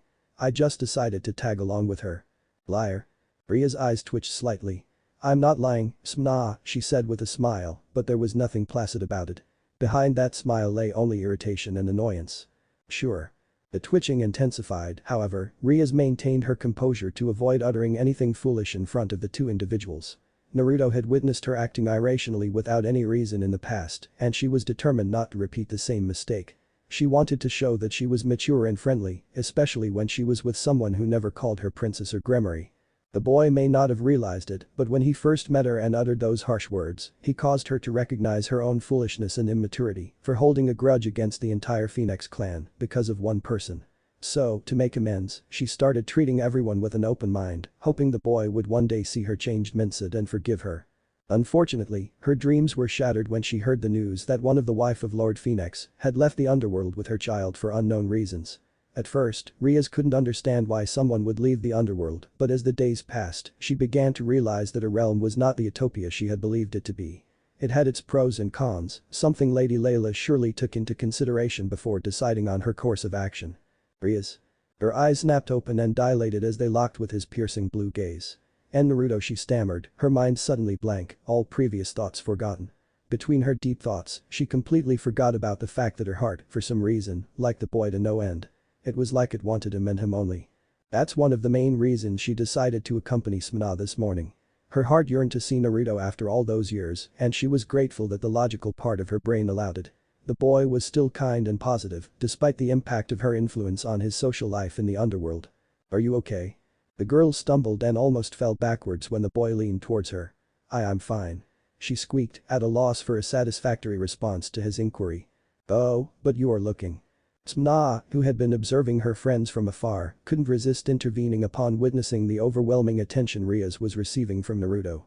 It was completely unacceptable, especially considering the fact that she was standing right next to him. Naruto was her dear friend, for goodness sake. She is fine, Naruto. Let her be, she firmly said, completely unaffected by the hurt, anger, and irritation in Ria's expression, showing no regard for it. Naruto shifted his gaze towards Suna and nodded. Okay, Suna, he replied, smiling as she adjusted her glasses. She always looked so cute when she did that. Sona felt his gaze upon her and blushed slightly when she saw a smile blossom on his face. It was infectious, just like the countless other smiles he had flashed at her before. His smile never failed to make her mirror it. "Anyway," she began, "I talked to my sister about your enrollment, Naruto." Her voice plummeted as she recalled the heated discussion she had with her elder sister, Serapho. It was less of a productive conversation and more of a clash of opinions. All they traded were bitter arguments and senseless taunts. Why? She was infuriated when her sister, the foreign minister of the underworld, declined to admit her friend to their school. Just that one statement was sufficient to unleash Sona's wrath, causing her to lose all sense of composure. She relentlessly bombarded her sister with a barrage of cold words, arguing one point after another. If there was one thing she despised more than anything else, it was when someone disregarded her nicely crafted logical recommendations. Naruto's enrollment was not only essential because he was her friend, but also because he was Lady Layla's son. The social and political status in which he had been raised virtually ensured that mothers of other influential successors would waste no time in sending their own children to the human realm upon learning that one of the most powerful women in the underworld had chosen to enroll her own child in a human school. What did she say? Naruto's loud shout brought her out of her thoughts. Steeling herself, she looked at the boy and cringed when she realized what she was about to do. He would be angry. There was no way he would not be after hearing her words. She refused. "Alright." "What?" she exclaimed, blinking in surprise. Naruto smiled at her and gently tousled her hair. "I said it's alright. I'm sure you did your best, Smna," he replied. Sona was left speechless. For the first time in her life, she found herself at a loss for words. What had just happened? Why didn't Naruto get angry at her sister? Questions like these flooded her mind at that moment. "Are you not angry at my sister, Naruto?" She finally mustered the courage to ask him, desperate for insight into how he managed to remain calm while she, the typically compass Smna Citri, found it difficult to do the same. "Why would I ever be angry with your sister, Smna?" Naruto asked, tilting his head in genuine confusion. "I'm sure there must have been very valid reasons behind her actions, you know. But also, she is beautiful and friendly. I can never get angry at such a person." Her wonder at her friend's maturity came to an abrupt stop. "Be beautiful," Smna almost asked for further explanation of that particular phrase, but she was interrupted by the infectious laughter of her friend Riaz. Haha. Riaz was having the time of her life. She never imagined that there would come a day when someone could get under Smna's skin like that. As calm as her friend might appear on the outside, Riaz was sure that Smna was internally fuming because there was no way her friend would appreciate that compliment about her sister from Naruto. "What is so funny, Riaz?" The Gremory girl gazed at her friend, a knowing smirk spreading across her face. "It's nothing, Smna." Nothing at all. The smirk grew even wider as Smna shot her a glare of frustration. Naruto, who was carefully observing both girls, sensed that something crazy was about to unfold. Being the intelligent young man he was, he quickly made the wise decision to take his leave. I think I should be going now. School is about to start and I don't want to be late again." He murmured softly, hoping that they would hear him somehow. "Okay, Naruto." Again, "I'm sorry." Naruto paused in his stroll. I'm not upset at all, Smna. I can always enroll in your school when it becomes co-ed, you know." Sona looked away from him. I. The girl whispered under her breath. "Bye Naruto." His feet came to a halt once more, this time due to the presence of the red-haired girl. Glancing over his shoulder, he gently nodded his head at her. "Goodbye Riaz." Riaz did not hesitate and smiled at him, her smile radiating more warmth than the sun itself. School. Of course, I was destined to be placed beside her. An utterly frightened and disgruntled Naruto grumbled to himself as he stared at the brown-haired girl who was sitting beside him, cheerfully smiling and staring at the random boys passing by their table. Of all the girls in the school, why was he paired with her today? Didn't the teacher know who this girl was? Pervert. The girl had already become a full-fledged pervert at the tender age of 10. Naruto had noticed the longing glances she always cast towards older boys whenever they visited their class. And trust him, those boys were trouble. Serious trouble. "Hey." Naruto gulped when the girl finally opened her mouth. "Hey, you." Sighing loudly, he finally glanced at the girl and blinked when he saw nothing but curiosity on her face. Strange, he noted, as the girl usually just yells at people when they try to ignore her. It was quite surprising to see her so silent, especially since she was sitting right beside him. Naruto was certain that if she were to start a conversation, it would be about some random model or a female senpai. It turned out today was not the case. "Yes." Naruto eventually replied to her. "What is your name?" Once more, he was taken aback by her unusual behavior. What could possibly be the matter with her today? Naruto, he muttered, before deciding to respond to her question. But not without posing one of his own. And how is it possible that you don't know my name after months of being in the same class? The girl recoiled in panic, leaving him feeling guilty for his response. I never paid any attention to you or any other student in our class, she murmured, her vulnerable and timid voice intensifying his guilt. I see. The girl lowered her head and hummed. Naruto sensed that the conversation had reached a pause, but for some reason, he wanted to keep it going. He felt a growing curiosity about her. But why? Why don't you talk with your classmates? He inquired, eager to revive their exchange. Because they don't like me, came her blunt and immediate response. And just like that, his heart shattered into a million pieces. She has no friends, he grimaced, feeling a strong sense of familiarity with her situation. They don't like me, mama. They fear my eyes and make fun of me because I'm a reincarnated devil. He was about to speak, but paused when he noticed she was about to speak again. They make fun of me. For what? Every thought fled from his mind when she suddenly glanced at him, locking her gaze with his enchanting blue eyes. It's because I hang out with older boys. Before he could explore deeper into her mesmerizing eyes, the girl quickly averted her gaze, burying her face in her hands on the table. Older boys, Naruto visibly cringed at that response. His young mind couldn't fathom the intentions of those older boys who were spending time with an innocent pubescent girl.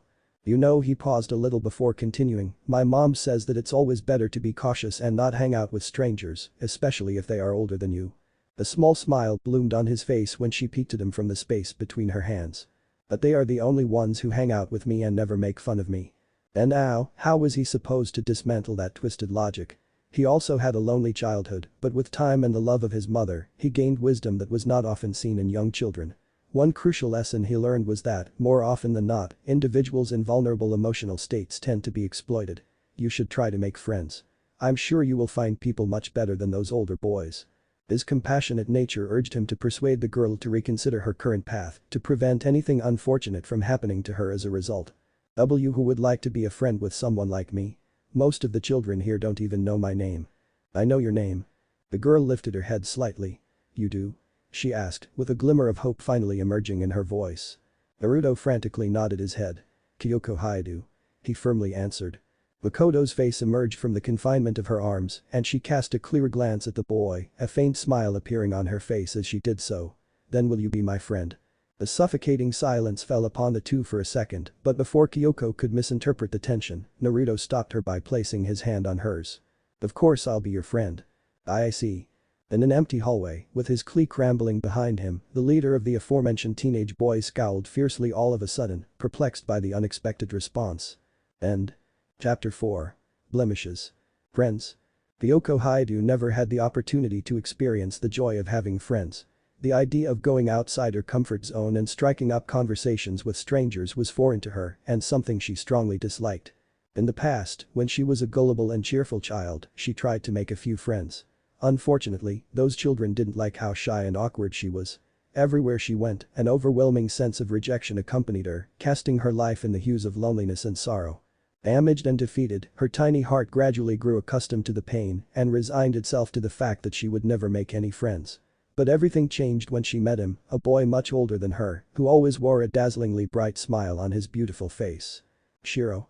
He became her anchor, someone who rescued her from the abyss of loneliness and self-hatred by providing her with the one thing she yearned for the most. A friend.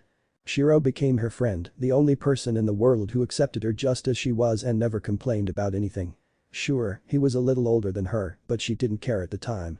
All she wanted was someone to hang out with, regardless of age. Despite everyone's warnings, she refused to distance herself from him. After all, they had never been there for her during those lonely moments when she desperately needed support. They were not there when she was eating alone at her school desk, nor were they there when she walked home with no one to accompany her. They were never there. She refused to listen to them when someone finally decided to stand by her. Shiro changed her life, not only by offering his help and support, but also by introducing her to more of his friends. Before she knew it, she was surrounded by numerous unfamiliar individuals who were eager to become her friends. Surprisingly, all of them happened to be boys, but she paid no mind to it as every single one of them exhibited remarkable kindness. Too nice. Over the next few years, they generously helped her with various tasks. Homework, projects, and even her classes. As if that weren't enough, they didn't hesitate to play various games with her, and their favorite was one that involved touching her body frequently. She didn't like it at all, as it made her very uncomfortable. However, she never complained about it because she feared that they would leave her if she did. Their friendships were precious to her, like treasures she was determined not to lose at any cost, since they were the only friends she had. Everyone else had left her side long ago, including her mother and father. She was practically dead to her parents, since they refused to have a child who associated with a group of students who were significantly older than her. She couldn't blame them for it though because she knew how society judged and treated parents who had daughters like her. So, to spare them from more embarrassment, she isolated herself in her own imaginary world, a place distant from reality and them, where no one could disturb her and her friends. For the first time in her life, she was truly happy to be alive because she had everything she wanted. Everything. Until she uncovered the dark secret of her best friend, Shiro. He was a maniac, a monster worse than those found in fairy tales, and his companions were no different. All of them were wicked individuals with such evil intentions that her soul froze when she first heard about them from her classmates. Predators. That's what the girl from her class had called them when she first saw her with them. At first, she was confused as to why someone would call her friends predators. However, as time passed, she began to realize that the girl's observation was not entirely unfounded. The people she had considered her friends for years were actually despicable individuals who took pleasure in the suffering of young girls like her. She couldn't believe she hadn't noticed it before, although deep down, she knew. But, after that eye-opening day, every action those individuals had taken against her body revealed itself to her for what they truly were: immoral and unlawful. Afraid for her safety and deeply concerned about the harm to her reputation, which, to a great extent, was caused by her own actions, she made the choice to separate herself from them. Unfortunately, this strategy proved futile, as they refused to leave her alone. She was their prey, and like pests, they began to follow her everywhere, even to her house. No matter what she did, she couldn't keep them away, and soon enough, she found herself trapped in another hell, one of her own making. Months passed, yet no one came out to help her, not even her own parents, who refused to seek help from the police, for they were aware that the boys possessed unimaginable wealth and influence. Using corrupt methods to get out of trouble was not unfamiliar to them. She had witnessed them doing it countless times when they were friends, and she was certain they would do it again if necessary. Realizing that nothing but suffering awaited her in the coming years, she made the decision to accept it with a sorrowful smile on her face. There was nothing new here. Countless girls like her were going through the same thing at the hands of other monsters, and she was no different. So with tears in her eyes and a fake smile on her face, she endured everything that those monsters did to her. Touching. Groping. Abuse. They did everything to her and would have completed the final act as well, but they refrained because they considered her too beautiful, young, and important for that. She was their favorite, and they were unwilling to take any chances that could cause permanent physical damage to their beloved toy. Too young. Was she not too young for everything else they did to her? The memories of those atrocities had been etched deeply in her mind, leaving a permanent stain on her delicate psyche and haunting her ever since. In her quest for light in a world cloaked in darkness, she ended up falling even deeper into a void far more insidious than the one she had known before. The pain she felt when she was alone paled in comparison to the pain inflicted upon her by those individuals. It was indescribable, far more agonizing than words could ever capture. Even if she could, she had nobody to speak to. Aside from those cruel individuals, no one cared about her existence, not even a single soul, and that fact filled her heart with overwhelming misery and sadness. What was the point of living if people around you didn't even know anything about you? Her classmates, the people who had spent an entire summer with her in that boring room, were completely unaware of her presence. She was sure that they wouldn't even be able to recall her name accurately if questioned. And again, she had never been noticed by anyone, to begin with. Since her lonely childhood, she had been subjected to nothing but bullying and constant dismissals. Unlike those rich and vibrant people, who could make friends in an instant, she was miserable and shy. Her life seemed destined for tragedy, or so she had once believed, until she met him. The boy with hair as bright as the sun and eyes as blue as the deepest ocean, those were the physical traits that she couldn't help but notice when she first saw him. He was different, something she quickly noticed. Unlike others, he didn't mock students like her. Instead, he even helped a few of them who were struggling to make new friends. However, that was not what made him stand out in her eyes, not at all. The thing that made him different was his lack of response to her perverse attitude towards older boys. When he first saw her with those boys, she anticipated a barrage of negative reactions from him, such as hate, disgust, and even taunting. However, he completely surprised her with the beautiful smile he flashed her that day. It was incredibly heartwarming and, for once, after such a long time, it made her genuinely happy for some reason. However, as they say, all good things must come to an end, and her happiness was no exception. In a matter of days, she watched him become engulfed by a sea of countless cold-hearted individuals who showed no concern for their classmates or her well-being. Although it hurt a little at first, she never dwelled on it much, as she was already consumed by the persistent troubles in the form of those boys. Everything returned to how it was before the day she first laid eyes on that blonde-haired boy. Before she knew it, she found herself begging and crying in front of her tormentors once more. As always, they never listened to her appeals, but at that moment, it was all she could do, as there was little, if any, hope left in her heart. But fate decided to alter her life once again. How? By placing her right beside the ray of hope that could save her from the darkness of her life. Naruto. That was his name, and she was determined not to forget it at any cost. It was the only name she had made an effort to memorize in a long time. The immense surprise and joy that filled her heart when the teacher asked her to sit beside him were beyond imagination. It felt like she had been presented with a once-in-a-lifetime opportunity, one that she simply couldn't pass up, no matter what. And that she did. Ignoring the fear of rejection that tried to make her stop talking and look away from him, she bravely chose to strike up a conversation, hoping that he wouldn't ignore her like others had done. He didn't disappoint. No matter what he might have thought about her after listening to her classmates, he still had the decency not to ignore her like them. Being the compassionate individual that he was, he chose to have a conversation with her, even going as far as to talk about her feelings of loneliness and her connection with those boys. But nothing in the world could have prepared her for what he did next. "I will be your friend, Kyoko." He offered her an invaluable thing. His friendship. Kyoko. Ha! Brown silky hair soared through the air as Kyoko, taken by surprise, lost her balance and crashed to the ground, all thanks to the oblivious Naruto Phoenix. Oh, she let out a slight groan as a jolt of pain shot through her backside from the impact. It hurt, but not too much. She had endured much worse without even flinching. "I'm sorry." She interrupted the stunned boy by waving her hand dismissively. "It's okay, Naruto. I'm fine." Her words were cut short as the boy decided to interrupt her by sitting beside her and placing a hand on her bruised knees. Before she knew it, his other hand was already deep inside his bag, searching for something. "Ah!" Naruto exclaimed in excitement as he finally laid his eyes on the object of his search. "Here it is." His eyes sparkled with joy as he gazed at the healing cream cradled in his palm. It was something that his mother had always placed in his bag so that he could patch himself up if he ever got injured. Fortunately, that never happened. "Let me apply this cream to your knees and your pain will vanish in a second," he said cheerfully, moving his fingers covered in cream toward her knee. However, he blinked in concern when she recoiled immediately. "What's wrong, Kyoko?" he asked, but received no answer. Confused, he looked up at her face and gasped when he saw tears streaming down. They were a bitter sight to look at, stirring a momentary concern for her well-being. "Are you uncomfortable with my touch? If so, you can apply it yourself."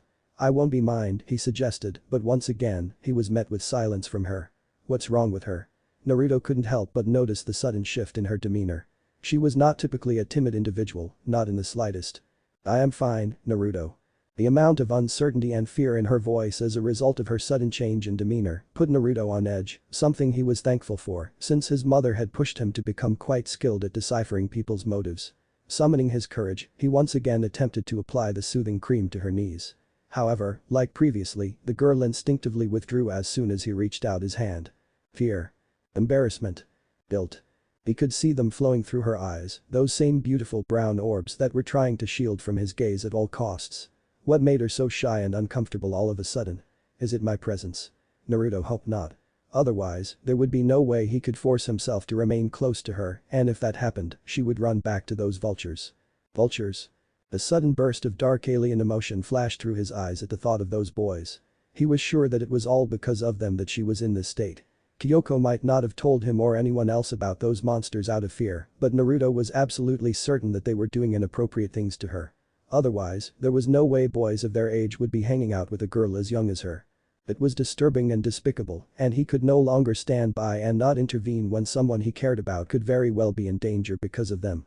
"I won't hurt you, Kyoko." He didn't know why he had said that, but at that moment, it was the most reasonable thing his mind could come up with. And imagine his surprise when the girl immediately relaxed and glanced at him with those hopeful brown eyes of hers. Realizing that the method was somehow working, he immediately closed the gap between them and began to apply the salve to her bruised knees, ignoring the grunts of pain that escaped her lips. It was for her own good, and if she wasn't going to take care of herself, then he was going to do it for her, whether she liked it or not. "Why? Why?" "Because you are my friend, Kyoko." His instant reply caused her eyes to dilate.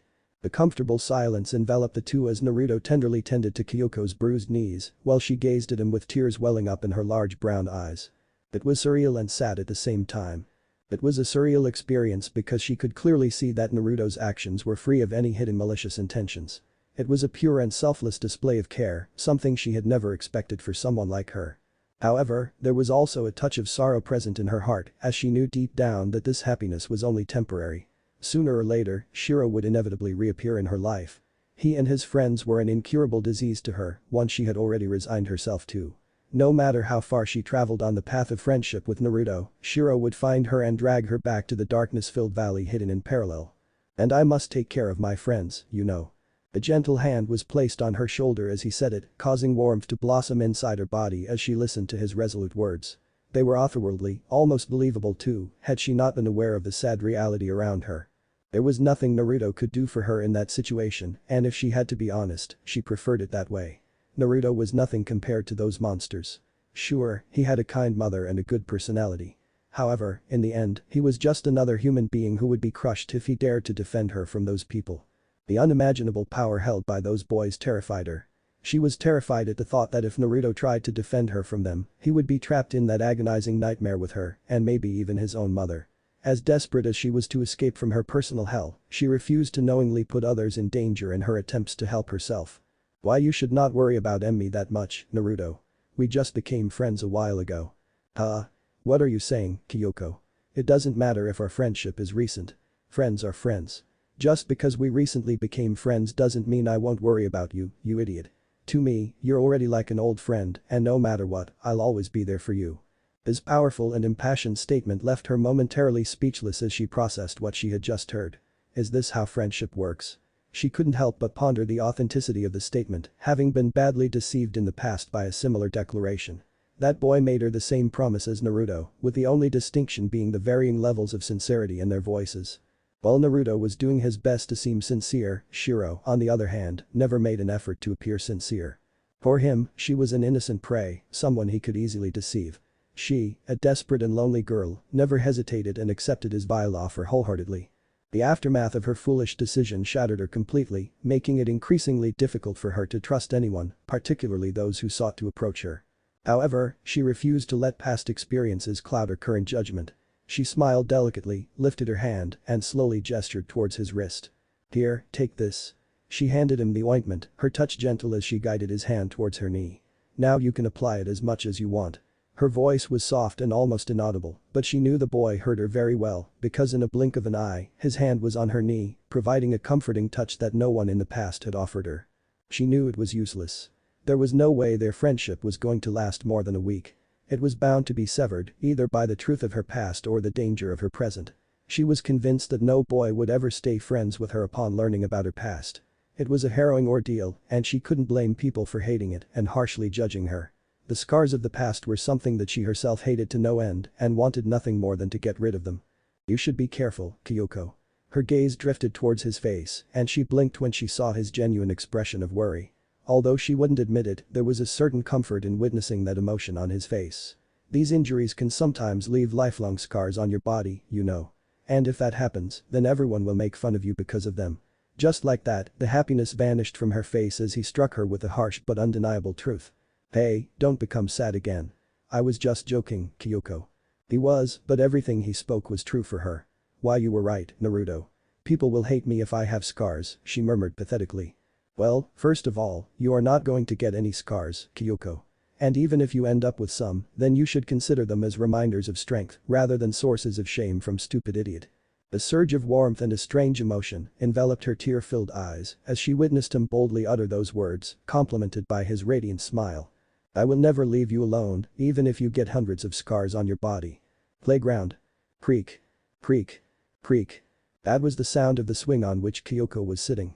It was terrible, a sound that she always associated with decay because it reminded her of the life she was leading. But today, something was different, very different. The sound was not coming across as intolerable today. Instead, it was sounding pleasantly similar to the harmonious chirping of the morning birds. How? Her heart couldn't help but wonder. In the past, she had played on numerous swings around town, but none of them had been able to improve her mood like the one she was sitting on today. So what was so different about it? You love swings. Her answer came in the form of a question from Naruto, who right now was standing behind her, gently pushing the swing back and forth. Naruto. Her eyes, so vacant before, suddenly became filled with an overwhelming rush of happiness and warmth as they slowly shifted to the young boy's face. It was undeniably captivating, and she couldn't help but berate herself for staring at him for so long. Yes. To avoid any further embarrassment, she decided to engage in the conversation, as it was far more important than the trivial thoughts that her mind was processing. Creak. She blinked when she was once again pushed high into the air by her friend. Then why don't you play with other children in the playground? If there had been someone else in his position, Kyoko would have instinctively buried her face between her knees. However, luckily, it was Naruto, a boy who had recently shown that he could be the kindest person if he wanted to. Children don't like playing with a girl like me, Naruto. After so many years, she was finally regaining her confidence, feeling it run through her veins. With each conversation, she found herself becoming less and less nervous in his presence. It was almost surreal how quickly it was happening. It had only been a matter of hours since she had met him, if she remembered correctly. Creak. What do you mean by a girl like you? Kyoko stiffened. A girl like me, how could she possibly reveal her life to him? It was a tragic tale, one she wanted to shield from everyone's eyes. The girl who hangs out with older boys, a bitter chuckle escaped from her mouth. Yet she couldn't and wouldn't hide her situation from him. If she wanted to be his true friend, then she was supposed to share everything about her life with him, no matter how good or bad, as long as they were true. She did not want to construct the castle of their friendship on the unstable grounds of lies and half-truths. BFF. Her hair whipped about chaotically in the gusts as she sharply glanced back towards Naruto mid-sentence. It shouldn't matter at all, Kyoko, as I don't know what kind of friendship you had with these boys. However, now that I'm here with you, I'm sure you won't need them anymore. Kyoko's heart leaped further than any swing could ever leap. I'll be your best friend. The best. But only on one condition. An ominous void threatened to engulf her heart once again as she listened to him silently. Condition. Was he planning to exploit her feelings of loneliness as well? She wasn't sure, and that's why she decided to confront him. Condition. She sounded vulnerable, so much that the boy behind her almost stopped nudging the swing. Yes. Regardless, he stood firm. What condition? Naruto clenched his small hands tightly around the rope of the swing, bringing it to an abrupt halt in the middle of its harmonious way. You must stop seeing those boys from now on. An uncomfortable silence fell upon the two as Kyoko tried to find some words in order to respond to him. I'm not sure what it is, Kyoko, but those boys emit such negative energy that I find extremely unpleasant. He chose to lie as deep down in his heart, he lacked the courage to speak the truth to her, especially when it came to unconventional matters. I don't want to be near them. The uncertainty and sadness in his voice were enough to put his friend on the edge, something that he noticed immediately when he saw Kyoko tense up slightly. I don't. Creak. Naruto smiled as she closed her mouth. I was just joking, he whispered, fully aware of the turmoil he had just put her through in the past few minutes. If you want to be friends with them, I have no problem. They're your best. Creak. The swing returned to its stationary position as Kyoko abruptly stood up from it and turned her face towards Naruto. I accept your condition. Huh? I said, I accept your condition, Naruto. I won't go near those boys ever again. The breeze picked up the pace around them. Creak. Naruto's small hands finally let go of the ropes that were supporting the swing. Thank you. He couldn't find the right words, but the reassurance that she wouldn't return to those vultures brought a sense of peace. A much-needed peace. End. Chapter 5. Beauty. Friends. Kyoko never imagined that she would ever be able to make friends. In her mind, she considered this belief to be completely absurd, as it was solely based on false information and lies that had been deeply planted in her mind to create a false sense of comfort. That's what she used to think, at least until she met him years ago. 5 years. Her eyes glowed with joy and love as she realized how quickly time had passed since their first meeting. It felt like just yesterday that she had met him at the park and shared everything about her life. She now had everything she had ever dreamed of. Friends, safety, happiness, and, most importantly, a family. The moment Naruto's mother heard her story, she opened her arms and welcomed her into their home. At one moment, she was recounting her life to Layla-san, and in the next, Layla-san was signing her adoption papers. She didn't know how, but the lady somehow managed to convince everyone to come to an agreement and change her entire life for the better. It still felt a little strange that her parents didn't even put up a fight in the courtroom. In the end, she hardly cared about them, just as they did for her. The feeling was mutual, if you ask her. But how did Layla-san manage to convince the police to arrest Shiro and his friends? For the umpteenth time ever since she had moved into her new home, Kyoko began to think about a possible explanation for the surprising development. No matter how she looked at it, it still seemed unbelievable that a seemingly ordinary-looking lady like Layla managed to accomplish so much without anyone's help. If Kyoko hadn't lived with her for so long, she might have suspected that the woman wielded some sort of mind-controlling sorcery. But that's not the case. She is simply an ordinary woman. She chuckled at her own foolishness. Seriously, it was time to put an end to diving into those books on magic spells from her aunt's room. Aunt.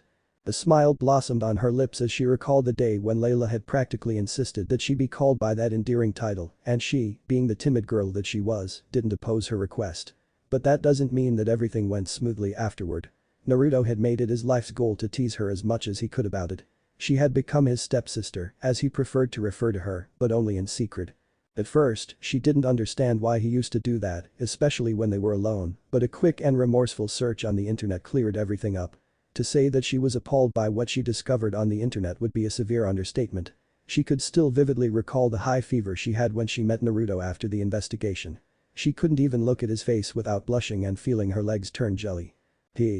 Her lips curved into a triumphant smile as she remembered the shock on Naruto's face when he realized she had uncovered what he didn't want her to find. Alas, another innocent soul lost to the vile corruptions of this world. The poor boy thought that she would be angry and uncomfortable for teasing her like that, but Kyoko knew that she couldn't stay mad at him for long, no matter how hard she tried. He wasn't the kind of person you could stay mad at. He was the kind of person who needed to be cherished, loved, and protected at all costs. He was all she had, and getting mad at him was simply out of the question. Although she understood why he might think that way, considering her history with Shiro and his friends, Kyoko wasn't foolish. After living with those beasts for years, she was able to distinguish between harassment and playful banter. Shiro and his friends used to torment her, both mentally and physically, shamelessly. However, Naruto, unlike them, never dared to touch her without her permission. He is so good. There it was, that strange and exhilarating feeling that always stirs her heart whenever she thinks about Naruto. What is this? She wondered for a second before a sudden realization struck her. Do I like him? She shook her head, feeling that the word was not descriptive enough of her emotions. The word like could be used to express various feelings. She cherished her new life, her new aunt, her new school, and her new home. What she felt for Naruto couldn't be simply categorized as like. It was something deeper, something beyond mere liking, something akin to love. According to the books she had read in her school library, she was supposed to be feeling love. But is what I'm feeling really love? She asked, no one in particular, and buried her face into the pillow as a slow blush began to cover her. Her muffled scream reverberated through the room, but there was no one there to mock or taunt her for it. What are you thinking, Kyoko? Something was amiss with her. She could feel it deep within herself. After all, who in their right mind entertains thoughts like that about a friend? Naruto was meant to be her friend and protector, not someone she could envision building a future family with as her husband. But he is so nice. Her heart fluttered and skipped a beat when an image flashed before her brown eyes. It was of Naruto, smiling brightly at her as he gently combed her hair while they sat on her bed. Such moments had become a regular occurrence in her life. In her new home, she was treated like royalty, especially by her adoring aunt, who never missed a chance to shower her with affection. From taking care of her laundry to gently styling her hair, her aunt had taken it upon herself to fulfill her every need and wish. At first, she didn't understand why Layla was behaving that way. However, a single question to Naruto answered all her doubts and subsequently left her feeling immensely sad. Her aunt, Layla, was a dedicated family woman who wanted to have multiple children to shower with love. Unfortunately, her husband did not share the same enthusiasm. That foolish man abandoned her and Naruto when they needed him the most. Idiot. She murmured, sounding truly disappointed with the man. Who leaves a woman like Layla-san? She became more frustrated as she thought about how upset her aunt must have been when that man revealed his true nature. But nothing to worry about now. Naruto-kun and I will never let her be sad because of it. We will love her so much that she will forget she had any husband in the first place. We will be the happiest family in the world. In her pledge, Kyoko again ignored the fact that the relationship she and Layla shared with Naruto were not supposed to be crossed over. However, even if she had noticed, Kyoko wouldn't have cared. In her mind, if there was someone who deserved to be with Naruto more than herself, it was definitely her aunt. Only she had the right to be near Naruto excluding herself. Kyoko? The girl swiftly leaped from her bed and started searching for her clothes. Yes, auntie. She shouted. Dinner is ready. Humming. It's ramen and chicken.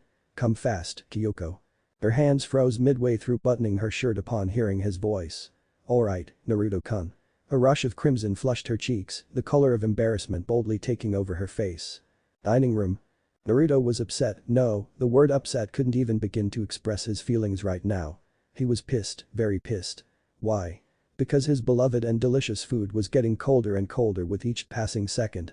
What is taking her so long?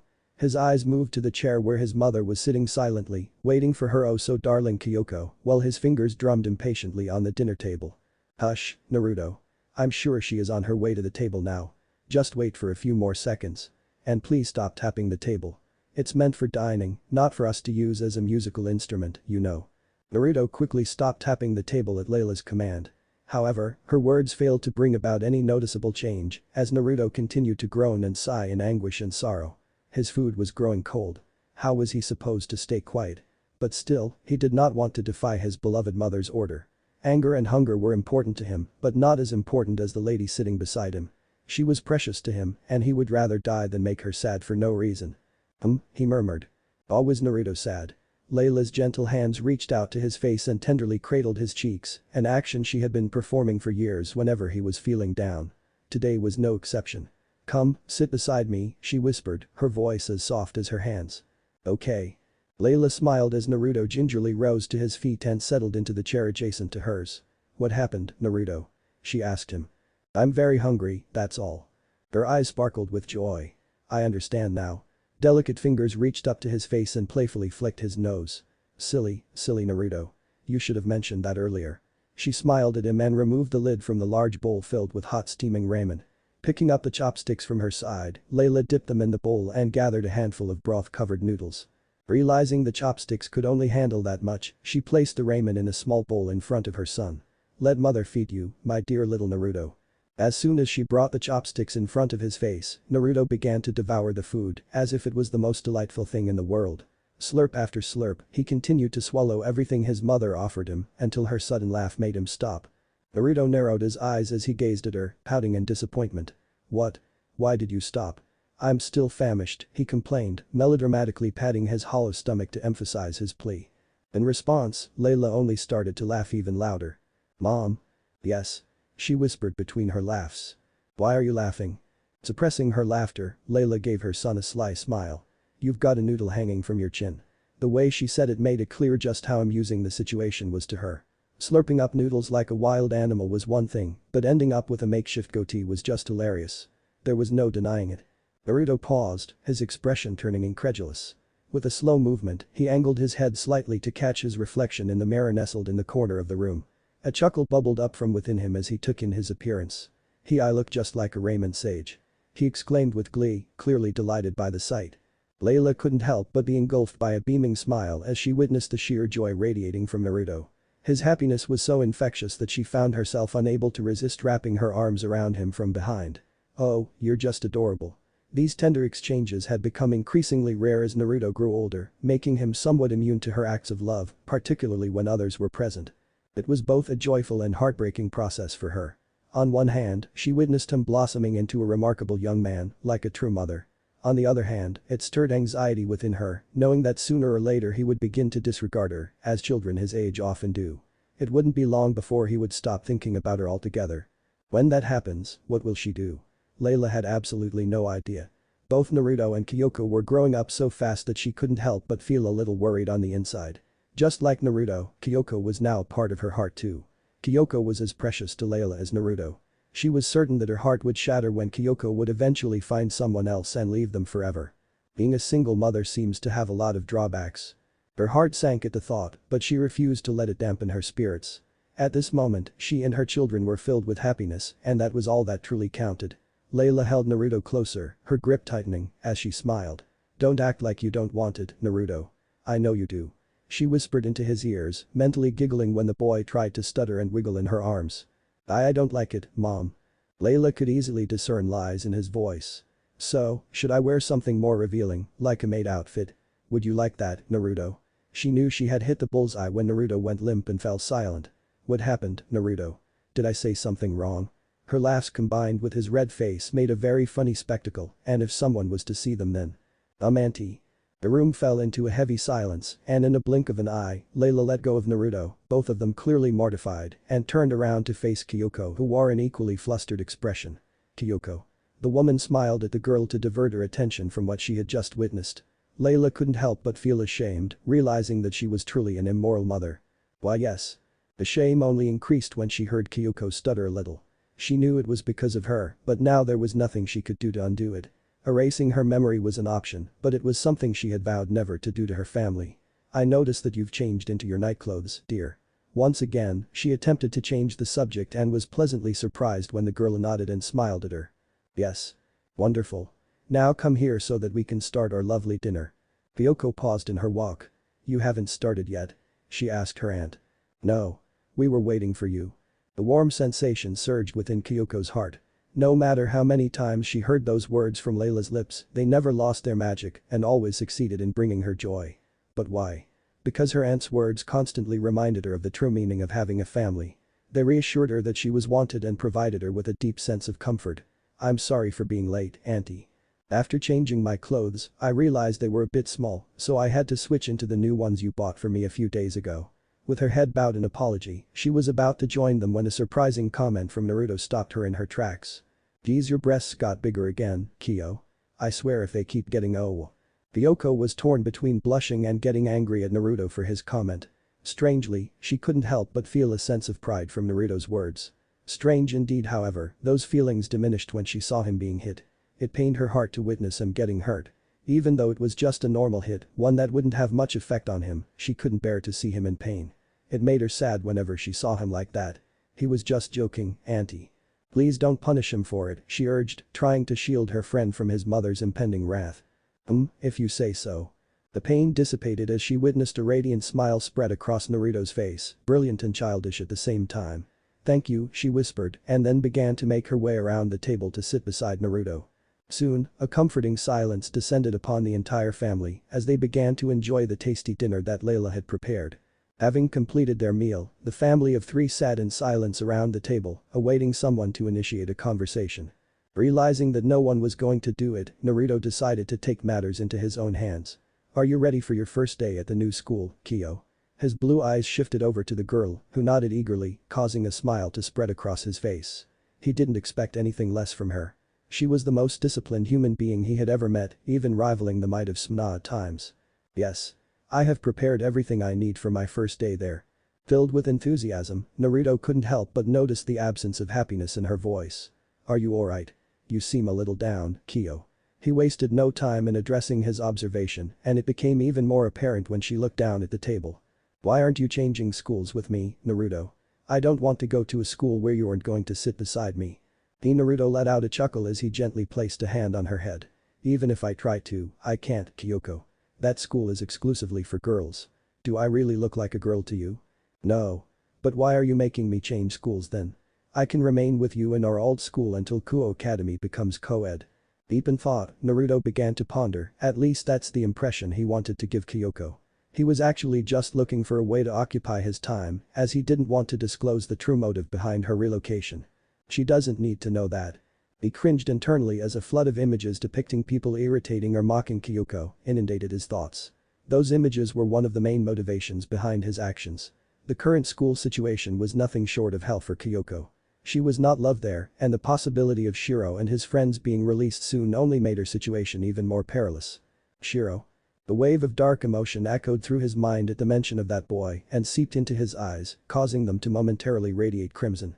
No matter what people thought about those boys, including his mother, to him, it was undeniable that they were among the worst scum of human society. Losers that never deserved to exist. No punishment in this world could ever absolve them from their disgusting deeds. That did not mean that Naruto had not tried to forgive them in the past, as his mother had advised him to do. He really did try, but a part of his mind refused to let go of the need for revenge against them and their nefarious crimes. It needed revenge more than anything else. No justice. His heart wanted justice for what those boys had done to those uncountable poor girls. Naruto was determined not to leave them alone until justice had been served. Not under any circumstances. They will suffer. As long as they live, they are going to suffer. I'll make sure of that. Naruto vowed to himself before mustering a bright smile on his face so that he could answer the question of his beloved Kyoko. I want you to make new friends, Kyoko. If you remain in our current school, it will be nearly impossible. You need a change, you know.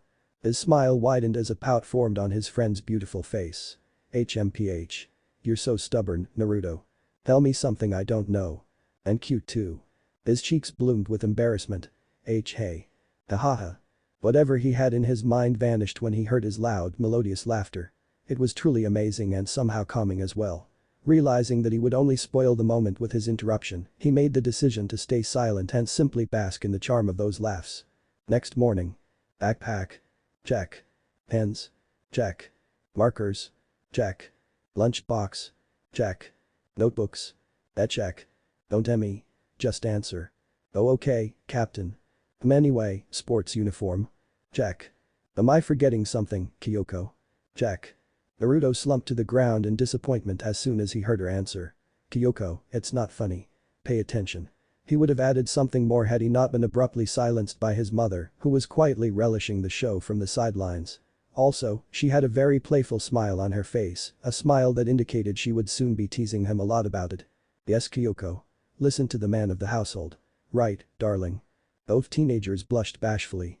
The darling man of the house, you can't call him that, auntie. Layla smirked at the girl. Why?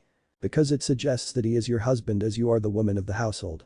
The thoughtful look that Layla adorned right after that statement of Kyoko made both the teens uneasy because they knew she was about to say something troubling. Something that would make them blush to the core. What's wrong with that? Naruto is going to be the head of the household in the future, right darling? And the teens weren't disappointed, well at least Naruto wasn't. However, Kyoko, on the other hand, was regarding her aunt with a curious gaze. Mom. Can't you remain silent for a second? I'm trying to help Kyoko here. Does that mean he is going to be both my stepbrother and daddy at the same time, auntie? The room was filled with an uncomfortable silence as they continued to lock eyes, desperately avoiding the question hanging in the air. Among the three, Naruto was the one who bore the greatest impact from the question. It was as if he was submerged in a sea of crimson, consumed by its relentless waves. His mother alone was sufficient to irritate him to no end, and now even Kyoko had begun to master the art of teasing. The future no longer appeared bright to him. Instead, it was shrouded in nothing but red. Kyoko, let's start going through the list again. Please. The puzzled Kyoko simply nodded in response. Sure. She whispered, sounding utterly clueless about what she had just done. All she wanted was to understand the complex dynamics of her family. So where were we? Sports uniform. Naruto nodded firmly. Yes, I believe you've packed everything as I instructed. Now, the only thing left is a warning. Kyoko was surprised by the choice of words. Warning? What do you mean by that, Naruto-kun? Nothing, Kyoko. It's just a piece of advice that I want to give you. Oh. Watch out for this red-haired girl named Rias. I mean, don't hate her, hell even be her friend, but whenever she says that she is a devil, don't take her seriously. Kyoko blinked. Why would she do that? Because she is an otaku. She believes in a fantasy where she sees herself as a devil. Seriously? Yes. She's highly delusional and has a severe case of the 8th grade syndrome. So much so that she actually has mechanical wings that look like a bat on her back. So, whenever she comes to you and says she's a devil, just say that you believe her and smile at her, alright? Alright. But poor girl, she must be really lonely with those habits of hers.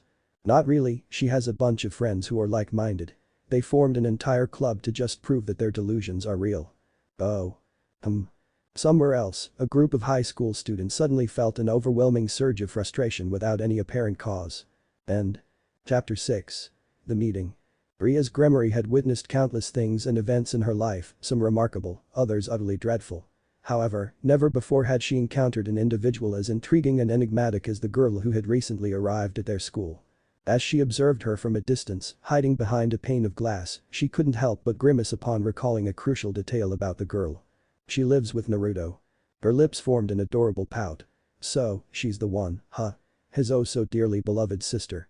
She mused, observing the girl's every step with intense focus.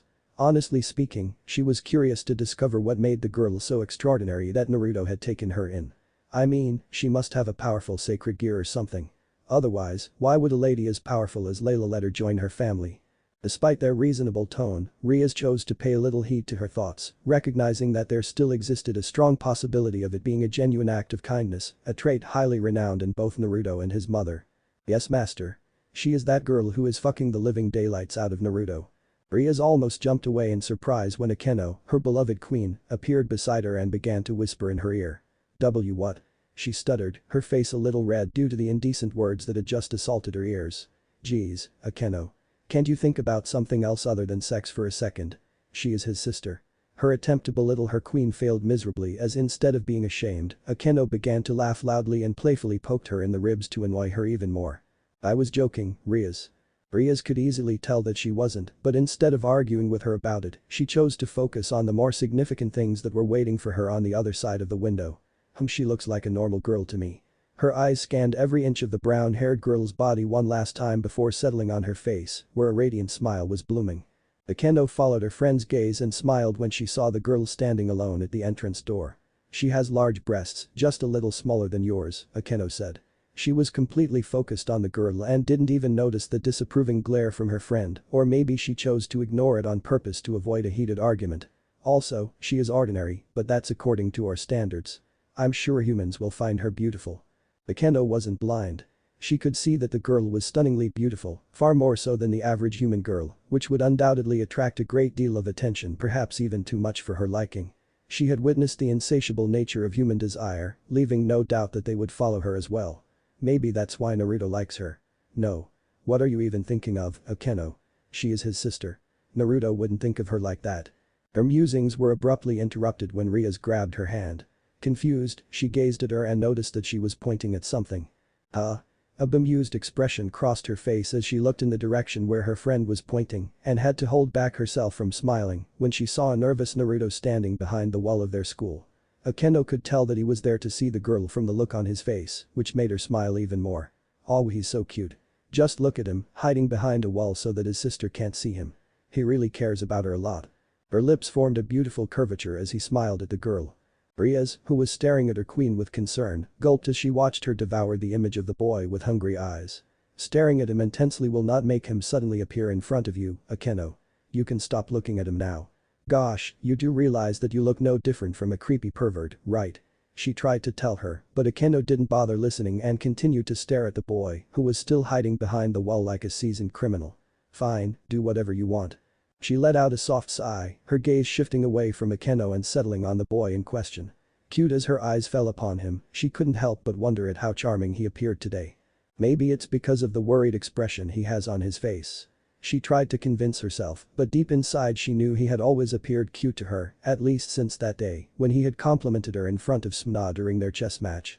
"Both of you are stupid horny teenagers." Riaz was once again taken aback when another member of her peerage suddenly appeared in the room. Kaneko without hesitation, she greeted the girl, who was staring at them with disdain, as though they were insignificant beings wasting valuable space on Earth. "When did you come here? Weren't you supposed to be with Kiba at my house right now?" She immediately bombarded her with a barrage of questions about their plans for the day to divert her attention from the fact that she along with her best friend were shamelessly ogling Naruto a while ago.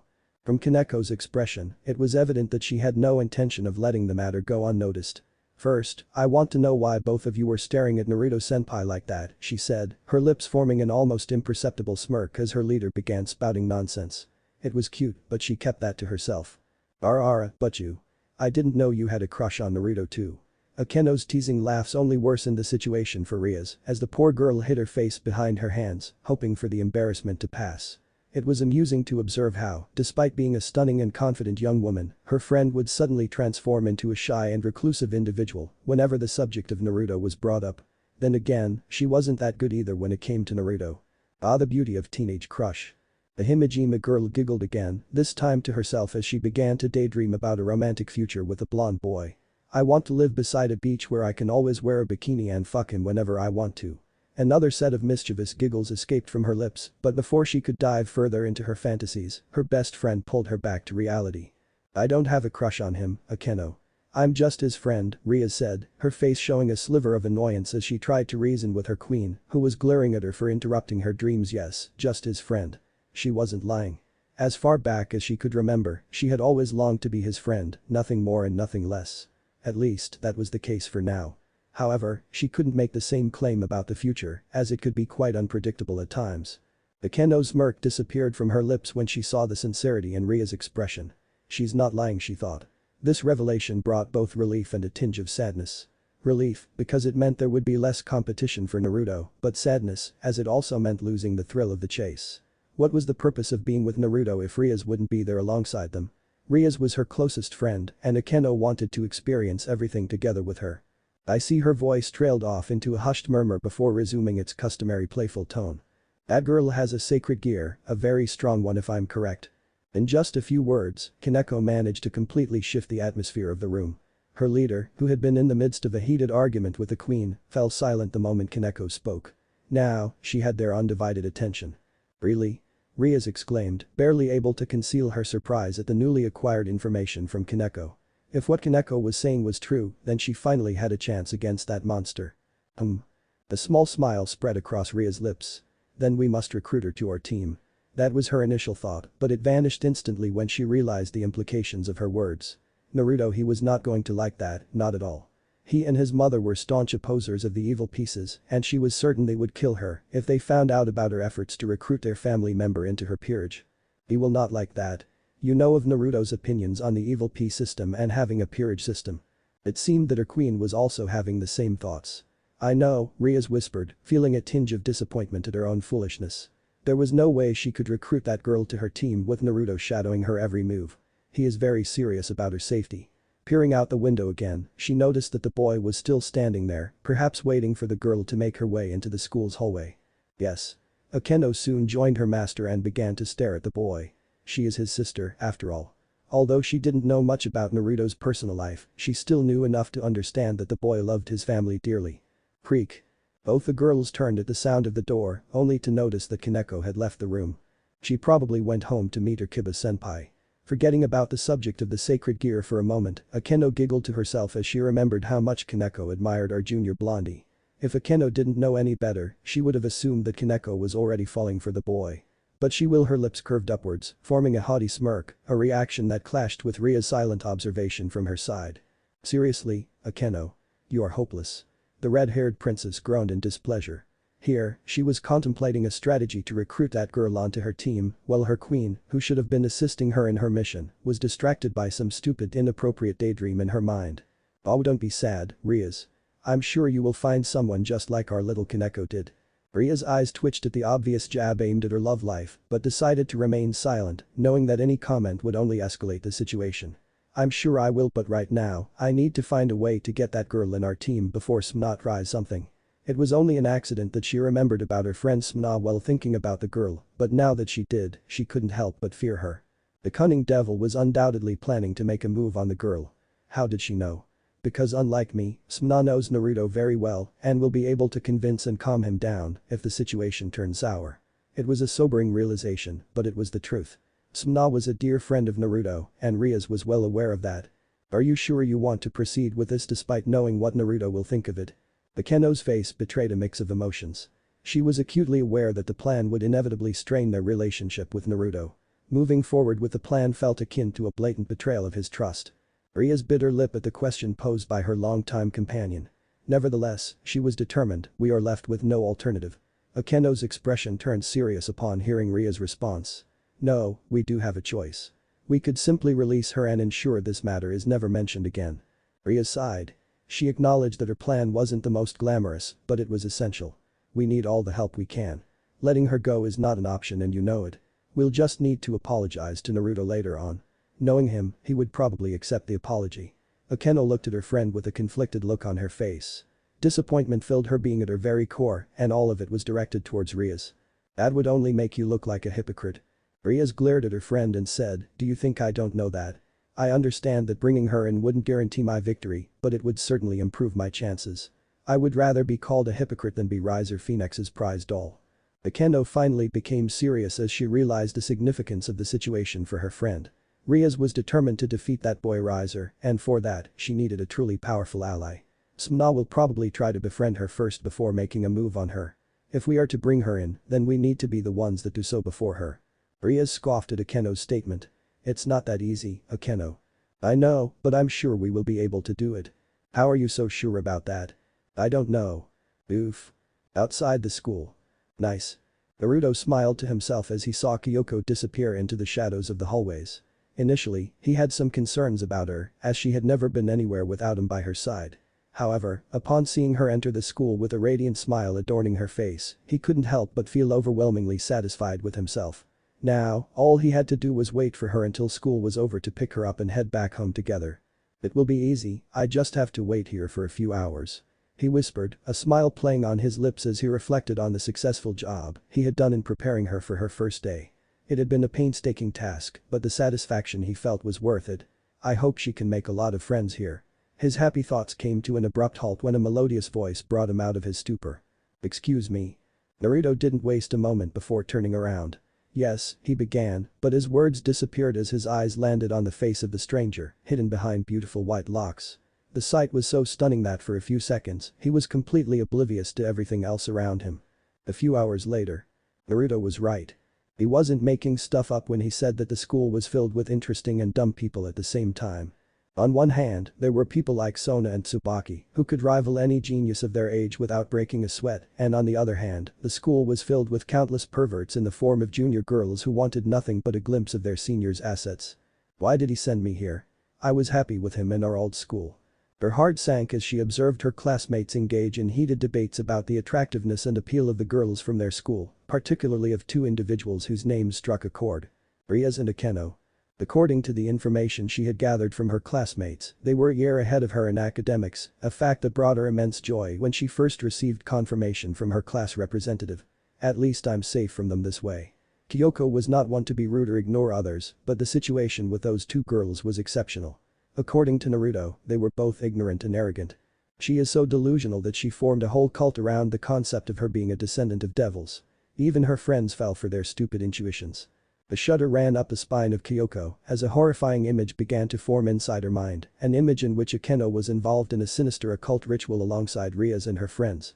I need to stay away from them because I don't think I'll be able to handle another group filled with odd people. She whispered to herself and turned her head towards her classmates again. PSS. Kyoko's ears perked up as a strange sound echoed down the corridor.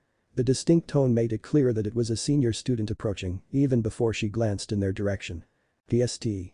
No, it's two seniors, she thought, as another wave of soothing sound filled her ears. What could they want? Letting out a soft sigh, she glanced to her right and noticed two familiar faces standing there. Why, who are you? She gulped loudly, trying her best not to disturb the class in the process. When Kyoko saw the first girl, with the most breathtakingly beautiful face she had ever laid eyes on, smile at her, she momentarily froze in place. However, she quickly regained her composure before anyone could detect her momentary lapse. My name is Rias Gremory, Kyoko-san. Kyoko couldn't help but tremble in her seat as soon as the girl spoke her name. Rias, there she was, the one and only Rias Gremory, a girl she was determined to avoid at all costs. Luck is not on my side today. She thought to herself, frustration bubbling up as the only person she wanted to avoid suddenly appeared in front of her, as if by magic. To avoid the impending conversation, Kyoko turned toward her classmates once again, only to gasp when she noticed that the entire class was staring at her with wide eyes. What have I got myself into? She could only think in dismay because the glares her classmates were passing on to her were cold and cruel. It was as if they were killing her with their eyes. Your classmates love you. Kyoko blinked in surprise when the other girl, one with stunning ebony locks and a figure that could rival her aunt's, finally made herself known as she scooted a little closer to her. With every inch she closed the distance between them, the anxiety in Kyoko's mind intensified. I don't think so, Akeno-senpai. Her eyes widened with confusion as the black-haired senior flashed a smile. You know my name already? Oh, I didn't know I'm this famous. Naruto informed me about you, Kyoko answered immediately and had to suppress her surprise as the girl started giggling in an uncharacteristic manner. Naruto? Kyoko nodded her head in positive. Yes. He talks a lot about you and Rias-senpai. Before she could even add anything more to her answer, the red-haired beauty jumped into the conversation out of nowhere and coughed at her, effectively diverting the attention to her. Naruto, what does he say about us? For the first time in her life, Kyoko was left with no option but to lie. The girl's expressions were brimming with curiosity and innocence. It was clear that they had a tremendous amount of admiration for Naruto, and she didn't want to upset them by revealing the truth. She struggled to speak, a heavy silence hanging in the air as she gathered her thoughts. After a few deep breaths, she tried once more to find her voice. He talks a lot about your hair, Rias-senpai. Rias, who had been standing idle until now, stumbled under the weight of the unexpected compliment. My hair? She stammered, her surprise evident in her voice as there was no reason for Naruto to talk about her and her hair. He would never compliment me unless he has a fetish for girls with red hair. She shut down the rabbit hole of her thoughts, fearing where they might lead.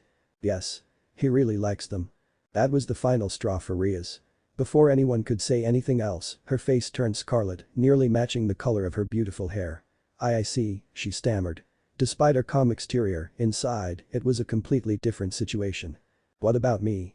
What does Naruto say about me? Akeno whispered with a hint of desperation, breaking the awkward silence and making both the girls look at her in anticipation of compliments. Kyoko paused, a slight smile playing on her lips as she looked at the black-haired girl. Why? Well, unlike Ria's, Naruto had genuinely complimented Akeno during their conversation before her first day of school. He had called her the most beautiful girl in the whole school. The smile on her face got bigger when Akeno looked away from her. She is so innocent, unaware of the lurking devil hidden behind Akeno's beautiful face. Kyoko couldn't help but smile at her for her extreme shyness. She is so much like me, she thought, still unaware of how wrong she was. Riaz, who was watching the whole scene from the sidelines, frowned slightly at her friend's behavior in front of the girl. They were there to lure her in, not to be lured by her charm and innocence. Ahem, she cleared her throat lightly and was pleased when both the girls looked at her immediately. Akeno, aren't you forgetting something? She asked her queen, only to sulk in annoyance shortly when she began to look at her like a lost puppy. Friendship, she uttered softly, feeling a sense of calm wash over her as she observed an expression of understanding gradually appear on Akeno's face. Ah yes, Akeno gasped and then laughed at herself for forgetting such an important part of their plan. She seriously needed to have more self-control. She couldn't be acting like a fool whenever that boy's name was mentioned. Kyoko-san, did you make any friends today? She turned towards the girl and asked her. No. Ah. Kyoko had encountered many dangerous stares in her life, but the looks Riaz and Akeno were giving her were truly otherworldly. They were looking at her like as if she was a prize to be obtained at any cost. Like they were the predators and she was their next meal. In short, she didn't like the way they were looking at her. Now she understood what Naruto had been talking about. These two are truly strange. You can be our friends then. It finally happened. What Naruto told her was absolutely right. He was a brilliant fortune teller. She needed to reward him, but first, she needed to save herself. I don't. Unfortunately, Kyoko had no choice as Akeno practically began to drag her to an unknown location. Naruto. Club room. Naruto was absolutely right. Kyoko found herself repeating the sentence quite frequently. However, it didn't change the fact that he was tough. These girls were trouble personified. No, they were worse than that. They were delusional cultists, completely detached from reality and trapped in an illusionary world where they believed in the existence of a being named Satan. Ria-senpai, where are we? Kyoko couldn't resist asking the girl, who had a wide grin on her face. If she wasn't mistaken, it seemed as though the girl was staring at her with great intensity, as if she had the power to devour her whole at any given moment. This unaware of the inner turmoil engulfing her junior's mind, Riaz pointed towards her room and puffed her chest out in pride. Is our small little cabin where we conduct research on supernatural phenomena such as ghosts and devils. Every word Riaz spoke filled Kyoko with growing unease. There was something amiss about these two. She could sense it deep within. They were far from normal, without a doubt. I see. But aren't devils and ghosts just a myth? I mean, no one has ever seen them. Nonetheless, she tried to argue with her, hoping to bring them back to normality, but all her attempts were in vain when the two of them began to laugh at her, hysteria resonating in their giggles. Oh dear Kyoko, you are so naive and cute. It was Akeno who spoke this time. Naive Kyoko's face faltered slightly at the ironic jab.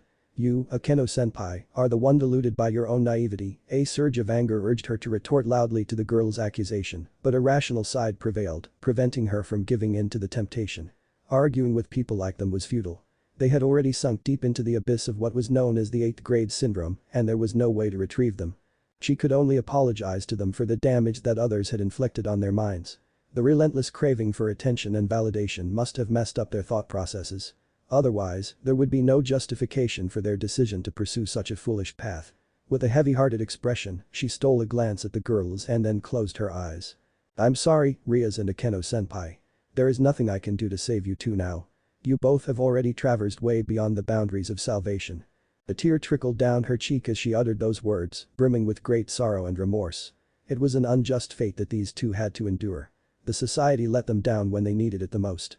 Riaz was the first to recover from the shock and decided to express her confusion to the girl. What is she talking about? Her mind raced to deduce what was going on inside the head of the girl sitting in front of her, who was behaving rather strangely. I said I'm sorry, Riaz-senpai. We the people of this society have clearly failed to save you both. We drove you both to the state of insanity that you are currently in.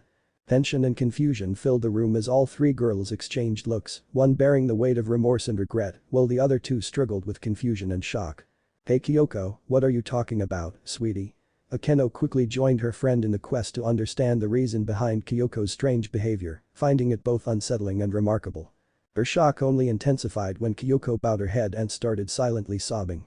I know what you two are going through. I have been there, Akeno-senpai. It's lonely and suffocating there, isn't it? Wiping the tears off her face, Kyoko looked at her seniors and gave them a reassuring smile. The constant hunger for attention and futile attempts to be unique so that someone would acknowledge you is horrible, isn't it? I know it because I used to do the same too. She whispered, reminiscing about the days when loneliness and silence were her sole companions. Kyoko, you're scaring us. Please tell me, what's going on? Riaz asked, her voice filled with concern, only to gasp in surprise when she answered her question. Scaring you? It's you two who are scaring me, Riaz-senpai. Riaz looked like someone had just punched her in the gut and she couldn't catch her breath. Us? What have we done? Her mind began to search for the potential reasons behind that explanation, but it found none. They had done nothing that could or should scare the girl. In fact, they had been very kind and helpful towards her the whole time. You believe in devils and ghosts, Riaz-senpai. Both the devils were dumbfounded after hearing the statement. It was entirely unexpected, catching their feeble and unprepared minds off guard. How could a girl, who had been living with two dangerous and powerful devils, possibly remain oblivious to their very existence? It was absolutely preposterous. It was unbelievable. For a moment, they thought Kyoko was joking, but a single glance at her face revealed the truth. You don't know that devils exist? Riaz whispered the question so softly that she was certain no one had caught it. The impact of what she had just heard still reverberated through her, leaving her in a state of shock. How would I? They aren't real. Kyoko's simple answer accomplished what no one had ever achieved with Riaz before. It ignited a blazing fire of admiration for another person, that person being the ultimate devil, Naruto. He had surpassed them all, leaving no room for competition now.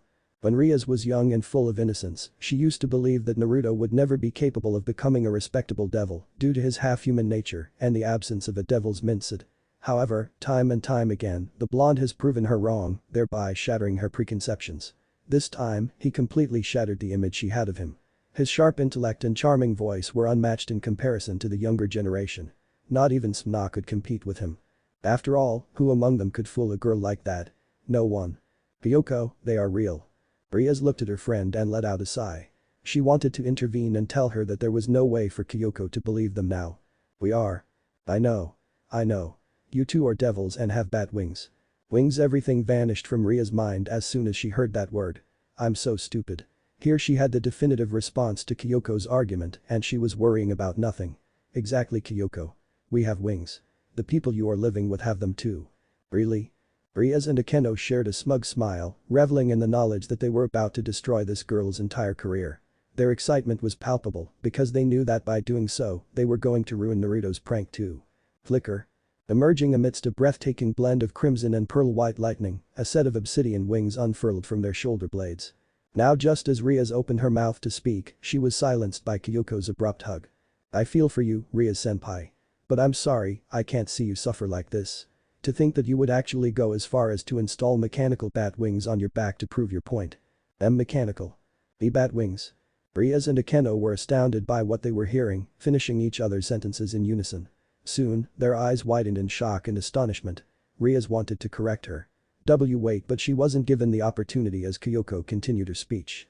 How much money did it cost you to even make it? No, that doesn't matter anymore. Don't worry, senpai. I am confident that both of you will eventually come to realize the truth and I will be by your side, supporting you every step of the way. But right now, I need some time to process what I've seen, so please excuse me. With that, Kyoko withdrew her hands from Ria's back and began to walk towards the exit. Wait. Creak. The room fell into an eerie stillness once more. Akeno. SHHH, don't disturb, Riaz, and just let me contemplate my existence, thank you. End. Chapter 7. Obsession. Naruto knew that Kyoko was innocent. In fact, she was probably one of the most innocent humans on Earth. However, he didn't expect her to comply with everything he told her to do on the first day of school. You actually said that to her? He asked again, just to confirm. It still seemed impossible to him. There was no way Kyoko could have said all those things to those two girls. Why yes. Did I do something wrong, Naruto? Her weary and uncertain tone caught him off guard. No. He quickly interrupted her, preventing her from diving further into the subject and gently placed a hand on her head, patting it. Then why are you asking me about it again and again? Her flustered face and shy eyes made Naruto grin even wider. If there was one thing he treasured above all in this world, it was Kyuko's innocence. Maybe it was because of his own troubled past, or maybe it was because she was a beloved family member. Whatever the reason, he adored it. He wanted to protect her from the vigilant eyes of the supernatural realm, doing everything within his ability to protect her innocence. It's just that I was having a hard time believing that you actually said those words to Rias and Akeno, you know. Usually, you are so shy and reserved around strangers, so for you to confidently say those things to their face felt surprising. He paused when he saw Kyoko blush slightly, clearly embarrassed. But hey. I'm proud that you did it. It means you are opening yourself to others, Kyoko, and that fact alone is enough to make me happy. So don't shy away from me because of it. In answer, Kyoko nodded her head gently and smiled at him. It was always wonderful to be complimented by someone you admired, and receiving head pats from that person was just the icing on the cake. Thank you. She whispered. Her voice still as low as a whisper. Ignoring Kyoko's adorable expression, Naruto then asked the burning question that had been consuming him from within. What were their reactions? I mean, how did they react to your words? His joyful voice and the excited look on his face didn't go unnoticed by Kyoko, but she decided to take it as genuine enthusiasm and interest in her progress. They just froze and went silent. The devious smile on Naruto's face grew broader. Really? He asked her, barely holding back his laughter as Kyoko nodded in confirmation. I see. It must have been quite a sight, he mumbled to himself. What? Nothing, Kyoko. Naruto waved his right hand at the girl and pinched her cheek with the other. Oh, look at your face. You look so cute when it's all red. I don't. You.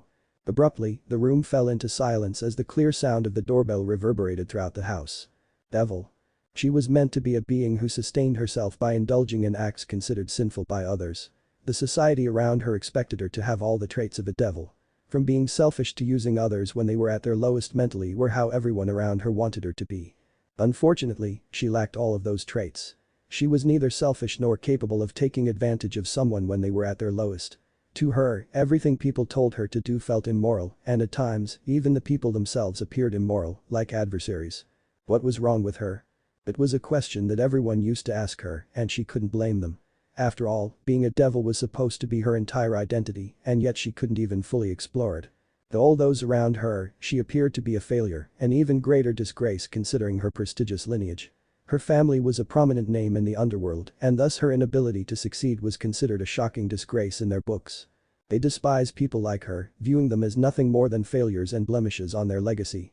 They would rather eliminate failures immediately and erase the stain of their existence than accept them as a part of their family.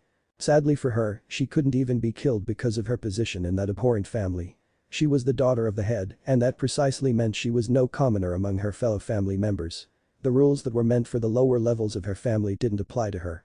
She was immune to them, which meant she couldn't be subjected to the punishments designated for the lower members of her family.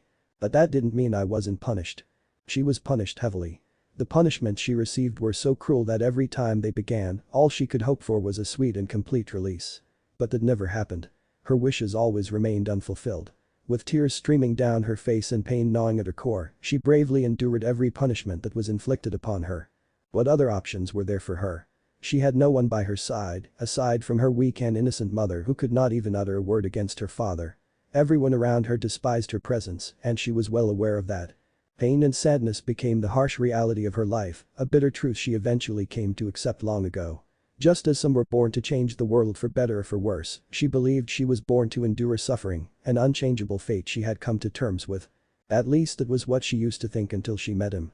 The boy with the widest smile and the brightest blonde hair in the world. She whispered to herself. A small smile graced her plump lips as she began to think about the boy in question. You're truly an extraordinary person. The smile broadened as the image of the beautiful boy flashed before her eyes. Even though I only met you a little while ago, I can't wait to meet you again. The thirst in her voice finally began to reveal itself. I will fight.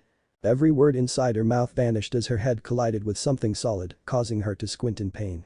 Ah, what just happened? She muttered to herself, then looked ahead and was greeted by a stunning door made of exquisite, expensive wood. Is this his house? She wondered, only to groan in frustration moments later as she realized she had been standing in front of it for an entire hour. Of course, it's his house, she stated confidently. She couldn't be mistaken. She had been watching him from the shadows for years. There was no possibility of confusing his house with anyone else's. Okay then, it's time for me to reintroduce myself to him. With that resolute thought in her mind, she raised her hand and firmly pressed the doorbell. Ding. The sound of the bell sent shivers down her spine as it meant that soon someone was going to walk through the door. What if it's him? Her eyes widened as she slowly backed away from the door. I must. Her heart skipped a beat as her ears caught the sound of footsteps echoing beyond the door. It was definitely him. She was absolutely sure. How did she know? Because she was very familiar with his walking pattern. There was simply no way she could be mistaken about it. Who could be visiting us at this time? Her face went pale and her heart began to beat frantically as soon as she heard his voice. It's him, she whispered as her feet started moving in the opposite direction of her original approach. She couldn't face him without embarrassing herself all over again. She had to get away from there as soon as possible. Click. But before she could do anything, the door of the house swung open, emitting a distinct clanging of metal. Hello? Her eyes widened in sheer disbelief as his face came into view. And Naruto trembling under the weight of her overwhelming emotions, she attempted to take a step back but clumsily lost balance, her feet becoming entangled. In an instant, she found herself hurtling towards the ground, helpless and unable to prevent her fall. Hey. Only after Naruto shouted at her did Sarah realize that she was falling. Ha. She gasped as she tried to change direction to minimize the damage to her already injured hand. An uncomfortable groan escaped her plump lips as she fell directly on her back. My. Hey. Are you okay? All her thoughts left her mind the moment his familiar face resurfaced before her. Yes. Smiling to herself, she replied to the boy. You fell. Naruto paused when he noticed something unusual about the individual. I have seen her before, but where? He thought as he was confident he had seen her face somewhere before. So, rummaging through the countless memories in his brain, he began to search for the one particular memory that was connected to her. Ah. Within a matter of a few seconds, he remembered where he had seen her before. You're that girl who fainted in front of the school. Naruto's words elicited a surprised reaction from Sarah. Her beautiful pale face, once adorned with nothing but white, was soon tinged with the shameful color of red. She tried to reply, but unfortunately, there was nothing she could say in response to what Naruto had just said, for it was undeniably true. She did faint as soon as she saw him in front of the school. But it wasn't because I was embarrassed. It's just that I didn't expect him to be there. She pitifully thought. Hello? Are you still there or did you faint again? Sarah suppressed a groan in response to the obvious teasing. Normally, she would have retaliated by unleashing her fury on anyone else, but Naruto was different. He was the exception to everything in her world. He could call her whatever he wanted and she wouldn't mind as long as it was just teasing. I'm fine. Noticing the growing concern in his eyes, she mustered a faint smile of sincere gratitude towards him. I'm fine. Here. All of her senses flared up at once as he held out his hand. I said I'm fine still. Her ego resisted accepting his help, fearing it would label her as a weak individual in his eyes who could not even get up from the ground on her own. I know, but didn't you hurt your right hand last time we met? It's fine to take help from others from time to time, you know. After all, that's what makes us human. Naruto's eyes widened slightly. How did she know that quote? As far as he could remember, he had never heard anyone else say it. For all he knew, he could have been the one to come up with that quote in the first place. So, hearing it from someone else threw him off a little. Maybe it's not an original quote after all. Sighing to himself, he looked at the girl once more, only to find her staring at him as if he were some kind of unearthly being. Hello? He blinked when the girl didn't answer. Hello?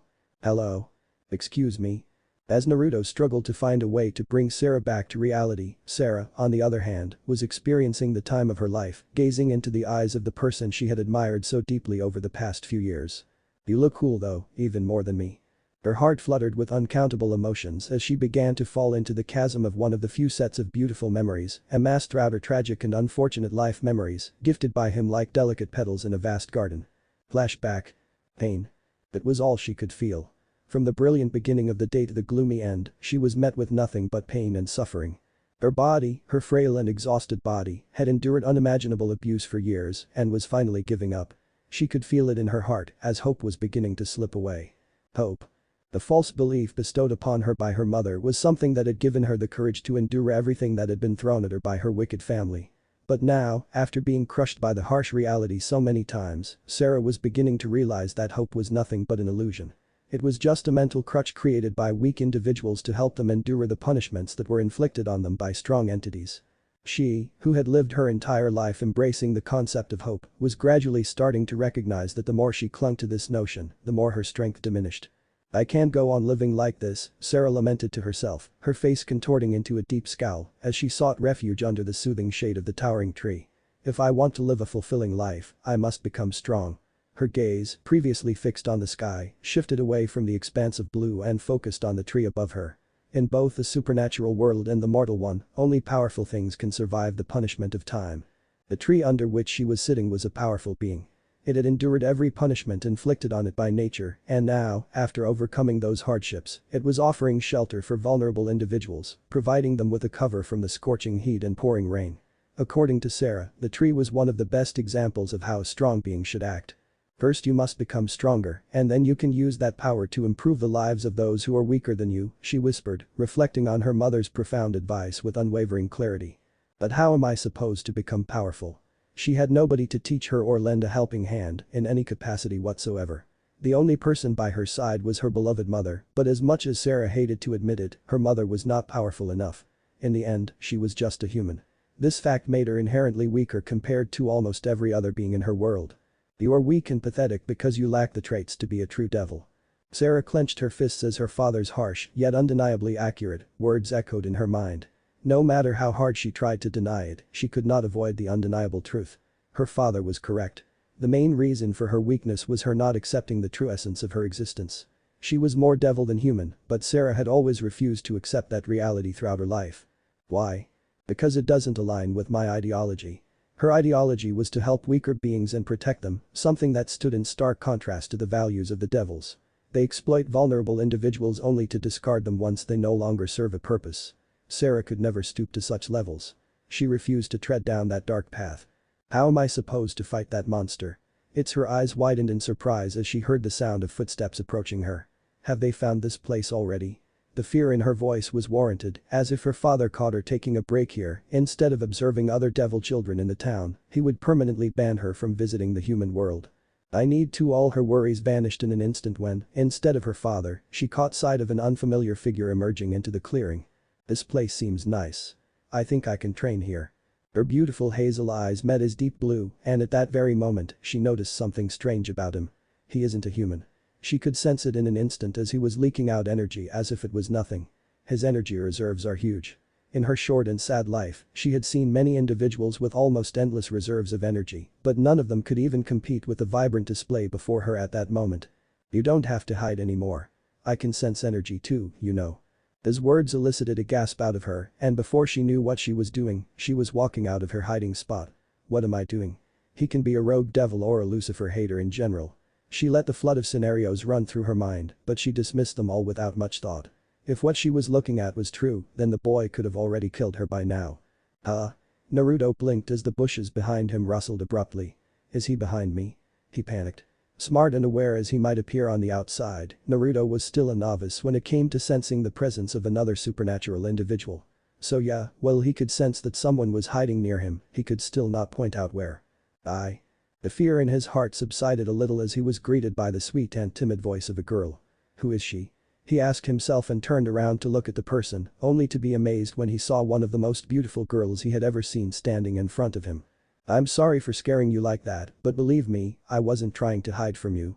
She could have said anything at that moment, and Naruto still wouldn't have cared much because he wasn't listening to her words at all. For him, her hair was the center of his attention, and all he could do was stare at it like a fool. Beautiful, he muttered to himself. In his entire life, he had never seen hair as beautiful as hers. Hello. With each step she took, her hair floated around her, adding an extra touch of grace to her already beautiful face. Hello. Naruto finally snapped out of his stupor and looked at the girl's face, only to recoil back in shame when he noticed the fear in her eyes. I must have scared her by my creepy staring. The shame inside him doubled when he realized how stupid he must have looked when he was staring at her like that. Are you there? Eyes still down in shame, Naruto responded to her with a simple nod of his head. Okay. I said I wasn't trying to hide from you. I was just resting here for a while. Once again, Naruto simply nodded in response, further confusing Sarah with his actions. Are you alright? Why aren't you looking at me like before? She asked, unaware of how oddly she had phrased her question. Naruto, already consumed by shame, felt himself sinking even further when the girl asked him that question. I'm so stupid was the only thought in his mind at that moment. If only he had greeted her like a normal person, he wouldn't have to endure all of this. I can still correct my mistake. He blinked, suddenly realizing that all he had to do was apologize to her. You're blanking. Whatever Sarah was about to say vanished from her mouth when Naruto interrupted her.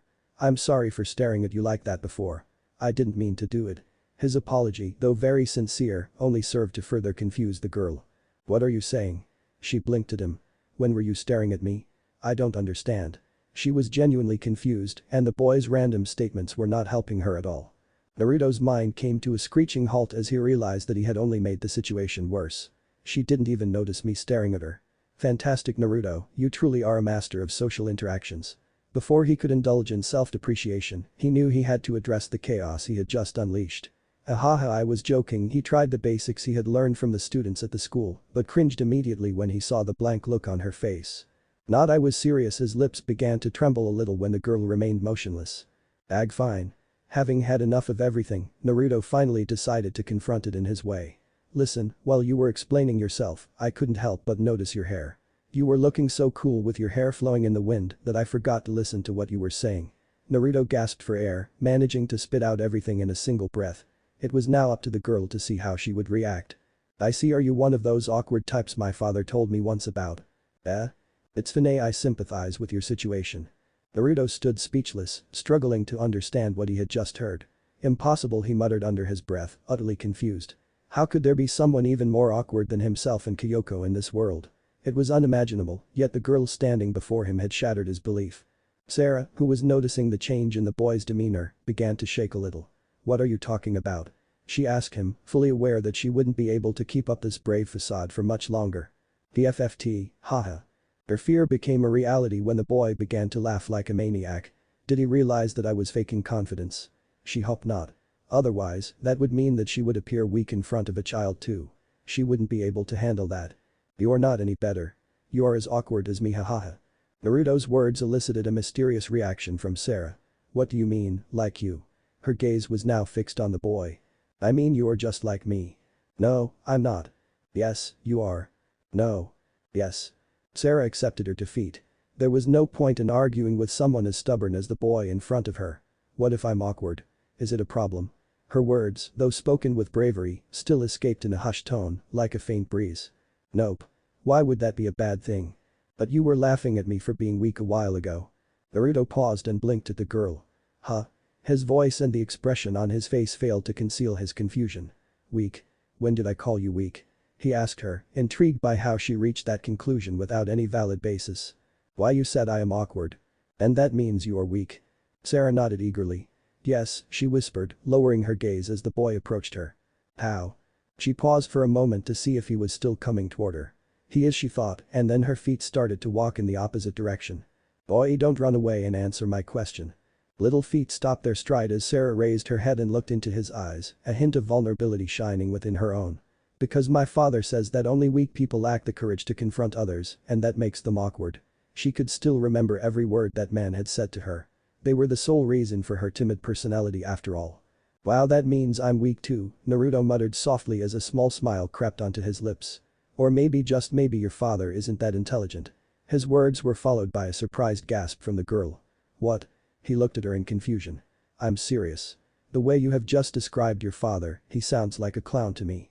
Sarah was at a loss for words as no one in her life had called her father a clown. They couldn't even if they wanted to because he is very powerful. It was his power that kept everyone around him in control. So what? He can't be more powerful than my mom. Hell, I'm sure he is weaker than me. Sarah let out a genuine chuckle, something she hadn't done in ages. If there was any doubt in her mind before, it was now completely dissolved. This boy was absolutely clueless about her father. He is Lucifer. She did not wish to shock or scare him with the new information. All she wanted was to see how he would handle that newfound news. Say what? Sarah was about to repeat her words, but quickly recognized the recklessness of disclosing such sensitive information. Her family was not well regarded in the post-Civil War underworld, and by revealing her lineage to a being from that realm, she was only drawing unwelcome attention to herself. And nothing. She squeaked and sighed in relief when the boy looked away from her. Naruto mumbled while stroking his chin thoughtfully. Then why is he more powerful than you? If he is a devil, then eventually you will surpass him. It's just a matter of time. It wasn't easy, Sarah wanted to tell him that, but she couldn't bring herself to. No. He will always be more powerful than me because he can do things that I can't. Naruto was quick to respond. Like what? He has all the traits of a devil while I don't have any of them. Now that really made Naruto laugh. Haha, what? Are you serious? What kind of argument is that? Naruto composed himself and gazed at the girl before letting out a sigh. You don't need to possess those traits to be strong, you know. He assured her, continuing, you can be super strong without relying on any of those pointless devilish qualities. Sarah was stunned. How? She felt as if her entire world were crumbling before her very eyes. Until now, she had been living in a reality that told her she had to embrace her true devilish nature in order to become powerful. But now this boy, this strange boy, appeared out of nowhere and was trying to change her whole reality. By being yourself. Take me as an example. I'm half devil and half human, but I'm still more powerful than most of the devils. You know why? Why? Because Naruto paused, trying to recall the words of wisdom his mother used to comfort him when he felt lonely and weak after being rejected by other devil kids. Because? I don't know. I'm just cool, I guess. Sarah's eyes twitched in agitation, but before she could say anything, Naruto interrupted her by saying something incredible, something that she had never thought she would hear about herself from someone else's mouth. Just like you. You look cool too, you know. Her beautiful white face was doused in the color of red. What are you saying? She murmured, still finding it hard to believe that he had just said that. The truth. You do look cool though, even more than me. Taking a pause, he continued. You know what? You're just like that wife of Lucifer, and I'm sure one day, you will become as powerful as her too. Beep. Their strange conversation came to a halt when Naruto's watch suddenly began to ring. Oh, was it really over already? Naruto sighed in defeat as he checked his watch and realized that their school lunch break had come to an end. I didn't even get to practice, and now I have to go back to that boring class. Sarah anxiously bit her lower lip as she realized that she had wasted a stranger's time for nothing. It was because of her that he hadn't been able to accomplish what he came here to do. I'm sorry, she immediately said, burdened by her own actions. Huh? It's because of me that you didn't get to practice. Naruto would have chuckled and made a witty remark, but held it back when he saw flickers of Kyoko in her personality. It's fine. You don't have to apologize for anything. He placed a hand on her shoulder and smiled gently when she didn't flinch back this time. Also, I like talking to you, so don't feel bad. Hell, I want to talk more, but time is over. Really? He nodded his head and did something that his mother always does to him whenever he is sad. He ruffled her hair and patted her head twice. Yes. His whisper elicited a strange reaction from her, but he paid no attention as he was busy planning his next words. Also, don't worry about these devil traits and all. I'm sure you will become strong without them on your own. On your own? Yes. While Naruto only said those words to motivate the girl, he didn't know he had just introduced Sarah to one of those countless traits of a devil. Obsession. Sarah's eyes sparkled with amusement as they gazed into the deep, limitless pools of Naruto's eyes. Who are you? Flashback end. When Naruto first learned about the concept of luck, he used to dismiss it as nothing more than a foolish belief. However, as he matured, he came to realize that it held far more credibility than he had initially thought. It was not a phony concept after all. How could he say that? If it were merely a fictitious concept, Naruto wouldn't have ended up with the wonderful family he has now. If history was to be believed, he was merely an orphan whom his mother found lying in the bushes of a garden in the city. If luck hadn't been on his side that day, he could have been discovered by someone who was not as competent as his mother. Perhaps he might have been left on his own, or worse, he might not have been found at all. The mere fact that Naruto was discovered by none other than his beautiful mother, Layla, was sufficient to make him believe, to some degree, in the notion of luck. Some extent. And it seemed that Lady Luck was aware of his skepticism as well. So, in order to transform him into a true believer, she made the decision to once again alter his life and introduce him to his best friend, Kyoko, a girl for whom he would be willing to do anything. Although the situation in which they met was quite sensitive, he still considered himself very fortunate to have met her before anyone else could harm her. If he wasn't sure before then, after meeting Kyoko, he was sure now. Lady Luck existed, and not only did she exist, but she also wanted him to worship her. Unfortunately for her, Naruto was not the type to worship a cosmic concept or being just because they were nice to him. No, he was not that type of person. If she wanted him to worship her, she needed to do something truly extraordinary, something that would instantly make him succumb to her charm. Newsflash, she did just that. Lady Luck finally managed to turn him into a believer. Can you repeat that, Mom? Naruto whispered, still not believing he heard her right. Find Kyoko and Naruto meet Sarah. From now on, she is going to live with us until her uncle returns from his business trip. A huge smile blossomed on Naruto's face. Life is good. Or so he thought, completely unaware of the hungry eyes that were analyzing every part of his body with precise intensity. End. Chapter 8. Shiro. Kyoko knew making friends was hard. Hell, it was undoubtedly one of the most challenging tasks imaginable for an introvert, and unfortunately, she happened to be the only one in her small family. It was because of this that she had a very dull and lonely childhood, as she had never tried to befriend anyone. She found it impossible to do so and convinced herself that she was fine the way she was and didn't need any friends. It worked too. For years, her strategy worked well as she lived her monotonous life without anyone by her side. But after meeting new people and seeing how they acted with each other, she couldn't help but want a friend of her own.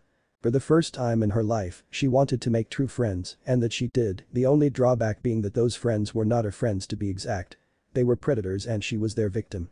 Sad life, Kyoko whispered, remembering her past life with a scowl on her face.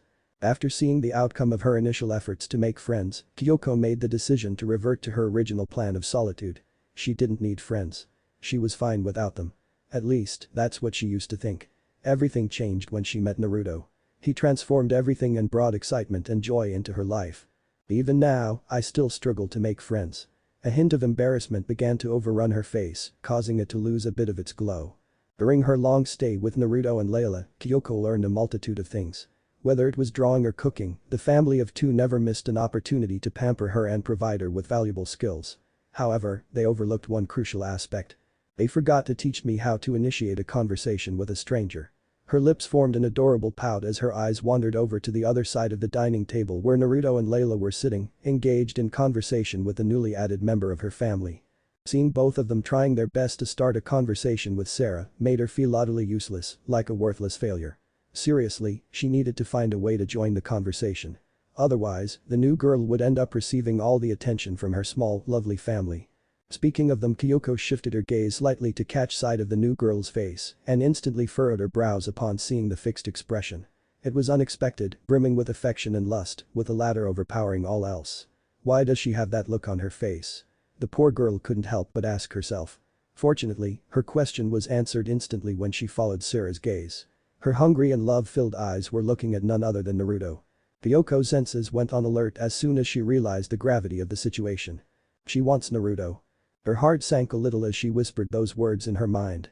Whether new or not, the girl sitting with her family was breathtaking in every way. Kyoko was aware that if she desired, that girl could effortlessly snatch Naruto from her grasp. Knew she wouldn't let that happen. There was no way she was going to let Naruto be snatched away by a new girl. He is mine and mine alone. Her train of thought stopped abruptly. Okay, Auntie too. He is ours and ours only. The determined look on her face doubled as she finally stood up from her chair, ready to confront the girl who was attempting to entice Naruto with her charms. Excuse me. The first thing Sarah noticed as soon as she entered the house was how cozy and beautiful it was. Decorated with plants and rocks on the outside, the interior of the house was just as stunning and tranquil. If she were to describe it, she would say it was one of those houses she had only read about in fairy tale books during her childhood. I always wanted to live in a house like this. While the elegance and serenity were the major factors that made the house amazing for Sarah, the fact that the people who invited her to live with them lived here made the house even more extraordinary for her. Unlike her previous houses, whether it be the one her father owned or the one where Azazel lived, this house exuded a positive energy that resonated deep within her. It comforted her heart, if that was even possible. So how was your trip, dear? Her beautiful hazel eyes turned towards the direction of the voice, and a hint of surprise flickered in her gaze when she recognized the lady who had just asked about her trip. She hesitated, her mind struggling to conjure a coherent response to that particular question, especially with Naruto's presence beside her. Was it uncomfortable? The warmth and affection in Layla's voice took Sarah by surprise. She was unaccustomed to being treated kindly by people. Apart from her mother, no one had shown her such affection, not even her caretakers, colleagues, or Naruto. So, to suddenly experience it was quite unexpected for her, and she was unprepared for it. It was fine, Miss Layla. She paused, mentally applauding herself for remembering the lady's name just at the right moment. It would have been an embarrassing sight if she hadn't. Oh, Layla cooed, finding the whole ordeal amusing and cute. Azazel was right. She is so cute. Her heart leaped with joy again when the girl lowered her head to hide her face. Incidents like this were the reason she accepted Azazel's offer. As soon as he shared the girl's story and showed Layla a picture of her, she immediately knew that she had made the correct decision in welcoming the girl into their home. Otherwise, there was no reason for her to talk to that man, let alone accept his ludicrous suggestion. Anyway, your name is Sarah, right? Naruto's question changed the atmosphere of the room in an instant. Sarah, trying her best to conceal her face from the lady, turned her attention to the boy. Yes, she replied, her voice carrying a hint of hurt and confusion in response to the question. Did he not recognize me? A dreadful thought started to take root in her mind, but before it could grow into something significant, Sarah immediately extinguished it. There was simply no possibility of Naruto forgetting about her. He said, I'm very cool. As far as Sarah knew, people rarely forgot about someone who looked cool to them. It was human nature to be attracted to cool and good-looking individuals. Naruto mused, his gaze hovering over the girl's figure as if he was attempting to recall a distant memory. I think I have seen you somewhere before. He whispered. His conviction unwavering. Her eyes, her lips, and her face were all too familiar, making Naruto sure that he had crossed paths with her before. Of course you have, Naruto. I am your eternal rival. Sarah answered defiantly in her mind. Yes, you have, Naruto. We met in that clearing years ago when you came there to train. Realizing it was best to be transparent with him, she decided to guide him to that particular memory of them. Ah. A faint smile flickered across Sarah's lips, but upon closer inspection, one could see a hint of lingering sadness beneath it. It was a bittersweet feeling to realize that Naruto needed to be reminded of her identity. The situation was both pleasant and sad. It made her realize that Naruto was naive when it came to things like that, and it also suggested that he probably forgot about her shortly after their first meeting. Yes, however, she chose not to argue with him about it. For her, being near him was all that mattered. Wait, if you're the girl from that clearing, then that means you're a dev. Naruto hesitated, clenching his teeth to prevent himself from uttering something he shouldn't in the presence of Kyoko. You're just like me, he improvised, oblivious to the impact his words had on Sarah. Like you? Red drenched Sarah's face once more. Yes, you can say that. Her lips formed a small smile as she whispered, her eyes struggling to stay fixed on his face. They darted back and forth, hiding the shimmering happiness within them. Ah well then, I'm glad you came here to live with us, Sarah. Sarah's heart fluttered as Naruto's lively face and bright smile sparked a warm feeling within her, and soon the girl was looking down at the ground again. Layla, who was observing everything from the sidelines, couldn't help but notice Sarah's attitude and mannerisms when she was talking to Naruto. Cool and calm as the girl might try to appear on the outside, Layla could see the cracks in her demeanor. She is embarrassed. Her lips curved upwards as the realization finally dawned on her. She is just like Kyoko. While it was just a simple observation from Layla, the female phoenix didn't know how true her statement was. Speaking of Kyoko, she turned a little to look at the girl and couldn't help but chuckle at her cute expression. My she is jealous. A wicked grin spread across her lips as she observed how fiercely Kyoko was glaring at Sarah. Should I have a little fun? She contemplated it for a moment but ultimately decided against it because Sarah had just joined them. It would be incredibly impolite for her to attempt joking with a girl on her very first day here. Excuse me. But that didn't stop Kyoko from doing so. Faster than one could notice, Layla snapped her head to the side when she heard Kyoko's voice. Oh my, she's going to do something cute today, Layla thought, a smile playing on her lips as she eagerly waited for the drama to unfold. Huh? It was Naruto who reacted first to Kyoko's intervention. What is your name? Kyoko asked, her enthusiasm quickly fading when Naruto responded with a blank face. What? I completely forgot to ask for her name, Naruto. She tried to explain herself, but the boy continued to stare at her impassively. Sarah.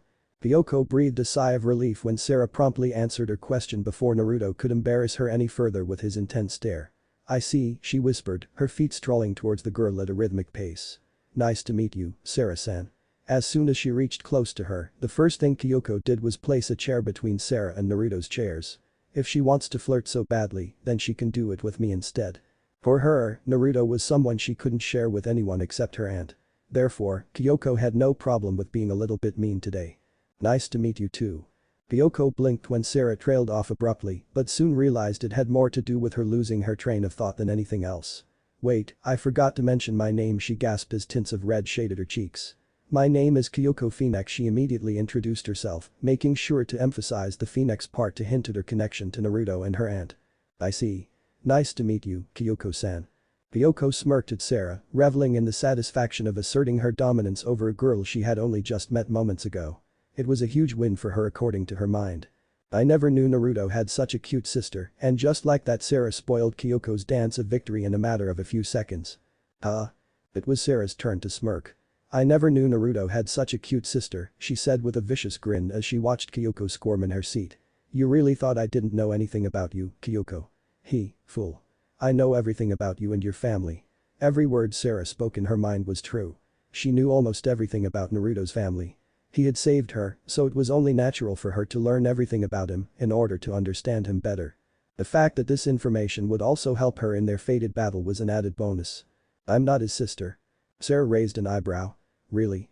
She asked and looked at Naruto for further explanation. She's correct, Naruto quickly clarified. Kyoko isn't my biological sister. We adopted her after I learned about her situation. He realized that he had made an unnecessary comment as both Layla and Kyoko facepalmed at his words. Her situation. The whole room went silent as soon as Sarah uttered those words. Near prison. Freedom. It was one of those things that one doesn't appreciate while they have it and only recognizes its worth when they lose it or are forced to give it away. Shiro was no exception to that. Throughout his entire life, he had taken freedom for granted, only coming to realize its crucial importance for survival when it was stripped away from him. What he used to think was useless to be held in high regard soon became one of the most necessary commodities he wanted to have in his life. He wanted to be free again, just like how he used to be in the past. In the past, he was an uninhibited individual, someone who could do anything and escape the consequences due to his wealth. Money. It was the thing that ruined him, or as he says, made him what he was in the past. A monster. A small smile flickered on his dry lips as the rays of freedom finally reached his eyes. I missed this so much.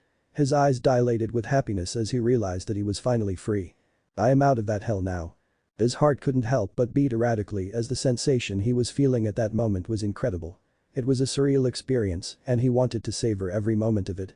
This air, these trees, and this city, I missed them so much. There had been very few moments in his life when he had been as happy as he was at the moment. Today was different, very different from all the days he had lived in the past. Finally, he was free from the place he called hell. Hell. Hate flickered in his eyes as he recalled the reason he had to endure the most crucial period of his life in that hell. During the time when he could have been building a family with a stunning woman, he was forced to live his life like a beggar. It was anything but fun and full of pleasure. All because of that girl. A familiar face began to take shape before his eyes. It was the face he had grown to loathe the most during his time behind bars. Kyoko, Shiro whispered, his voice filled with a mix of scorn and anger, you made my life a living hell. If it hadn't been for her, he could have been leading a perfectly normal life, just like everyone else. But no, that girl had to come along and destroy everything. Everything. She took everything away from him. His friends, his family, and most importantly, his perfect life. Prior to meeting her, his life was amazing and lavish, filled with everything one could desire. Money, sex, entertainment, you name it, and Shiro had it. With his friends, he was living a life that resembled a fairy tale. However, everything changed when he met her, or more precisely, 2 years after meeting her. At first everything was fine. Their relationship was progressing exactly how Shiro had planned it to progress. There was friendship, fun, and most importantly pleasure. The sole reason he became friends with her was because of that one thing. He was going through the peak of his teenage phase at that time, and his hormones were all over the place. He wanted pleasure, regardless of the methods used, and in his relentless pursuit of it, he set upon a course that society, particularly the underprivileged sector, did not approve of. He became what people call a predator, but, if he had to be honest, Shiro didn't care what people thought of him. For him, as long as he was getting his fill full of pleasure, he was fine. Good or bad didn't matter to him. He had money, and money erased the boundaries between the concepts of good and evil. As long as he had money, he felt invincible, and this sense of being unstoppable fostered a feeling of arrogance. He believed he was entitled to nothing but the very best that the world had to offer. Whether it's the most luxurious car, the most expensive food, or the freshest skincare, he felt entitled to them all. He wanted nothing but to savor things that others couldn't, and that led him to scour for younger girls. From what he understood, the younger the girl, the more desirable she seemed to those who had an unfathomable amount of power within their grasp. For him, the younger girls were not only pure but also easy to tame. They were naive and easy to manipulate. So even if he did something out of the limits to them, there was no chance that he was going to face any consequences for it. She was no different from any of them. Kyoko was just like every other girl he had ravaged before. Lonely, sad, and vulnerable. She was the perfect target, and Shiro was not the type to let a girl like her slip through his fingers. He wanted her badly. She was beautiful and young, everything that his heart desired. Her smooth skin and innocent face only added more to her value. It was so easy to fool her. It took him only a week to deceive her. Her longing for a friend led her to him, and he was more than willing to fill that role. He initially pretended to be her friend, promising to always support her whenever she needed him. However, once he realized that he had complete control over her, he swiftly moved on to the next stage of his scheme. I introduced her to my friends. Once Shiro did that, he realized that there was no turning back for Kyoko anymore. Every opportunity she once had to escape had vanished completely. Now, all she could do was descend further into the deep abyss of desire and mistreatment that he had specifically created for her. For a whole year, he abused her to his liking, and the girl had no option but to endure everything. It began with small deliberate touches to her sensitive areas, and before the unfortunate girl realized what was happening, Shiro was already indulging in every inch of her body with his friends. From her small, soft hands to her slender feet, and even her still growing assets, Shiro left no part of her body untouched. In his eyes, she was entirely his to savor, and he never missed an opportunity to do so. She was beautiful. Shiro's lips curved upwards into a cruel smile as he remembered the struggles that Kyoko used to put against him. They were amusing, to say the least, but unfortunately for her, they had no power to push him away. If anything, her struggles only made him punish her even more. Why? Because the cries she used to let out after that used to fill his heart with pride. They were the source of his arrogance, a constant reminder of the authority he held over someone else's life. That fact alone was enough to make him climax sometimes. But then everything changed all of a sudden. The smile disappeared from his face as memories of the past began to fill up his mind again. Shiro didn't know what went wrong or what changed that day, but after that day, Kyoko changed forever. She found something that he had never thought she would find in her life ever again. Courage. She found courage, something that she needed very much to stand against him. At first, Shiro couldn't believe what was happening. Kyoko, a girl who didn't even understand the difference between sex and teasing, was standing against him of all people. She was defying his orders, was calling him names, and most importantly was telling him to go away. It was the worst day of his life. He couldn't understand what was happening and why it was happening. Wasn't Kyoko supposed to be his little toy for her entire life, just like every other girl he had abused before her? Did she forget the extent of his power? Whatever the reason may have been, it left Shiro utterly astounded. It marked the first occasion in his existence where someone, particularly a girl, dared to challenge him. And the fact that the said girl was none other than his Kyoko only turned the situation even crazier. Fortunately, all of his questions were answered in the following days when he spotted that boy walking out of the school with Kyoko. He changed her. He took my Kyoko away from me. It was due to the boy and his intelligent hot mother that he ended up in prison. Driven by money and its power, Shiro completely overlooked the fact that there were people with more wealth than him in his world. Unfortunately, that boy and his mother were one of those people. They had power that even he couldn't dream of having. That lady managed to defeat his father in the battle of money, and that led to his downfall. But now that I'm back, I'll take my revenge. His hands twitched with excitement, ready to feel the touch of Kyoko's skin again. I'm sure her skin will be as smooth as it used to be in the past. The cruel smile returned to his face. This time even more fierce than before. Sadly, she wouldn't be pure anymore. The smile faltered a little as the thought of someone else stealing her virginity plagued his mind for a second. I had been waiting to take it from her on her 12th birthday, he grumbled, undoubtedly disappointed with how things had turned out. Shiro was supposed to be her first in everything, but sadly fate took that chance away from him and gave it to that boy. I'll kill him in front of her. His body trembled with excitement at the mere thought of killing that boy. But before killing him, I'll rape that. Closing his eyes, he let the darkness overwhelm his vision as he took a deep breath to savor the newfound freedom and the pleasure that was awaiting him in the future. Sarah knew she had touched on a sensitive topic when the entire room fell silent right after she finished asking her question. What do I do now? She didn't know how to handle such a situation as she had never been in one before. Still, she decided to relieve the tension by being considerate of their privacy. If you don't want to share it with me then it's fine. She looked at them again and breathed a sigh of relief when she saw their smiles return. I'm sorry Sarah. It was Naruto who spoke first. But Kyoko's past is a topic that none of us want to discuss in front of others. His gaze softened as he glanced at Kyoko's face, which was marked by sadness and shame, something that he hated to see there. I see, Sarah whispered, looking at Kyoko with confusion and curiosity.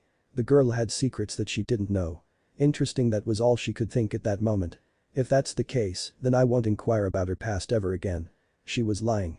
There was no way she would not dive deep into her past after witnessing the reactions of her new family. If there was something that was hurting the girl and her family, then she was going to find out what it was and would destroy it. Oh, you are so sweet and well-mannered, Sarah. The atmosphere in the room lightened up immediately as soon as Layla decided to join the conversation again. Your uncle was right. You will be a perfect addition to our little family, she said as her soft hands traveled to Sarah's face, cupping her red cheeks within them. Welcome to our family, Sarah. Sarah's heart skipped a beat as the weight of Layla's words finally fell upon her shoulders. Although they might seem short and insignificant to others, for her, they were the most precious thing at that moment. Is this how it feels to be loved and welcomed by someone?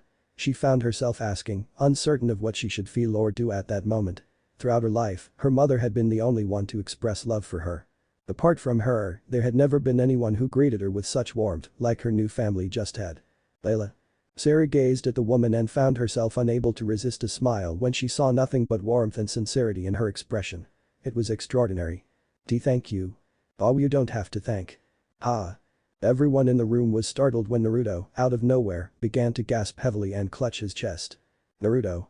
Layla reacted quickly and positioned herself beside him, with Kyoko and Sarah soon following her lead. What happened, dear? She asked, her voice filled with concern and fear as she saw beads of sweat rolling down his face. Naruto, gasping for air, regained his composure and rose from his chair. It's nothing, he weakly whispered, intensifying the tension in the room for the other three individuals. You're drenched in sweat, Naruto. Kyoko placed her hand on his forehead and began to wipe away the excessive sweat. Something is definitely wrong, she whispered, her eyes never leaving her friend's face for a moment. In response, Naruto did something that heightened everyone's concern. Rather than answering the question, he freed himself from their grip and dashed towards the entrance of the house. Naruto.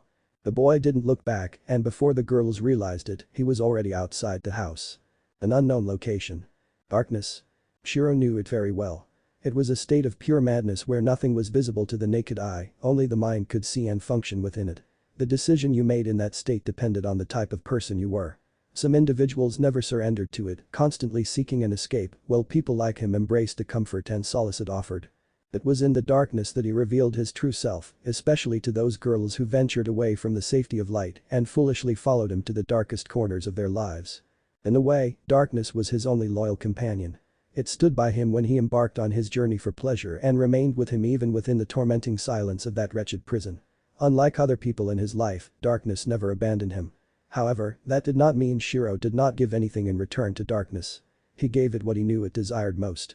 Shiro gave darkness things to conceal from the prying eyes of people. It was a fair trade in his opinion, one that for sure would have solidified their friendship for eternity. But he was unaware of just how wrong he was. Who is there? Shiro's heart was beating erratically, this time with fear instead of excitement. Hello. His lips that were sporting a cruel smile for most of the day were now parched dry, begging to get a taste of a liquid, no matter what it was. Shiro. Shiro gasped, his face instantly overcome with fear and dread. Who? He stammered, mustering up the courage to ask the individual for their identity. How does it feel? Yet another wave of fear washed over Shiro's trembling body. Feel what? He questioned, straining to catch even a fleeting glimpse of his tormentor. Unfortunately, the suffocating darkness that surrounded him was obstructing his efforts. It was so thick that not a single thing was visible to him in his desperate attempts. To be abducted and rendered useless like this. Shiro's face contorted in response to that comment. The tone that the unknown man was using was far from ordinary. It was brimming with anger and hatred, something Shiro had immediately picked up on when he was abducted by him outside the prison. See, I'm going to ask you one more time, who are you and what do you want? Hoping for a different outcome, he whispered, wishing for the man to answer his question this time. Naruto. It was at that moment that Shiro caught sight of them. Gleaming menacingly in the shadows, two crimson spheres of fury and bitterness were staring at him with an intense glare. They were both terrifying and enchanting, captivating his attention in an instant. Then Naruto. Shiro was very familiar with that name. No matter how hard he tried, he could never forget it. It was permanently engraved in his mind. Back at Phoenix residence. Revenge was supposed to be bad. It was supposed to be a horrible thing, one that was shunned by every hero and religion out there. Then why am I feeling so happy? Amp blue eyes gazed at the sky before slowly disappearing into the darkness as the curtains of eyelids draped themselves over them. It's over. He whispered. It's all over. The joy within his heart started to fade as the echoes of past began to haunt his thoughts. I killed him. The hollow feeling began to expand inside him. I avenged her. But as the feeling threatened to engulf him within itself, an image of Kyoko flashed before his eyes and pulled him back from the abyss of darkness that was attempting to swallow him whole. Kyoko. Tears began to trail down his face. As long as I'm alive. His lips trembled as cries began to escape his mouth. No one's gonna ever hurt you again. The transparent drops of sadness finally fell from his face and tainted the ground beneath him. Tap. Tap. Tap. Unknown location. Tap. Tap. Tap. Blood. Flesh. Distorted eyes. Impaled organs. Severed fingers and limbs. Dead bodies. Were the only things left in the darkroom now. The place that was once the home of those treacherous beings was now transformed into a desolate hell of crimson, adorned with the remains of those monsters, giving rise to a new monster born from an innocent child. Ryoko. The boy whispered, his voice fading as he was engulfed in a cloud of smoke. And what if Naruto son of Indra High School DxD, and thanks for watching my video till the end. If you enjoy this content, then do consider subscribing to my channel and leave a like if you guys need the next part, comment down, and thanks for watching the video and see you guys in the next video.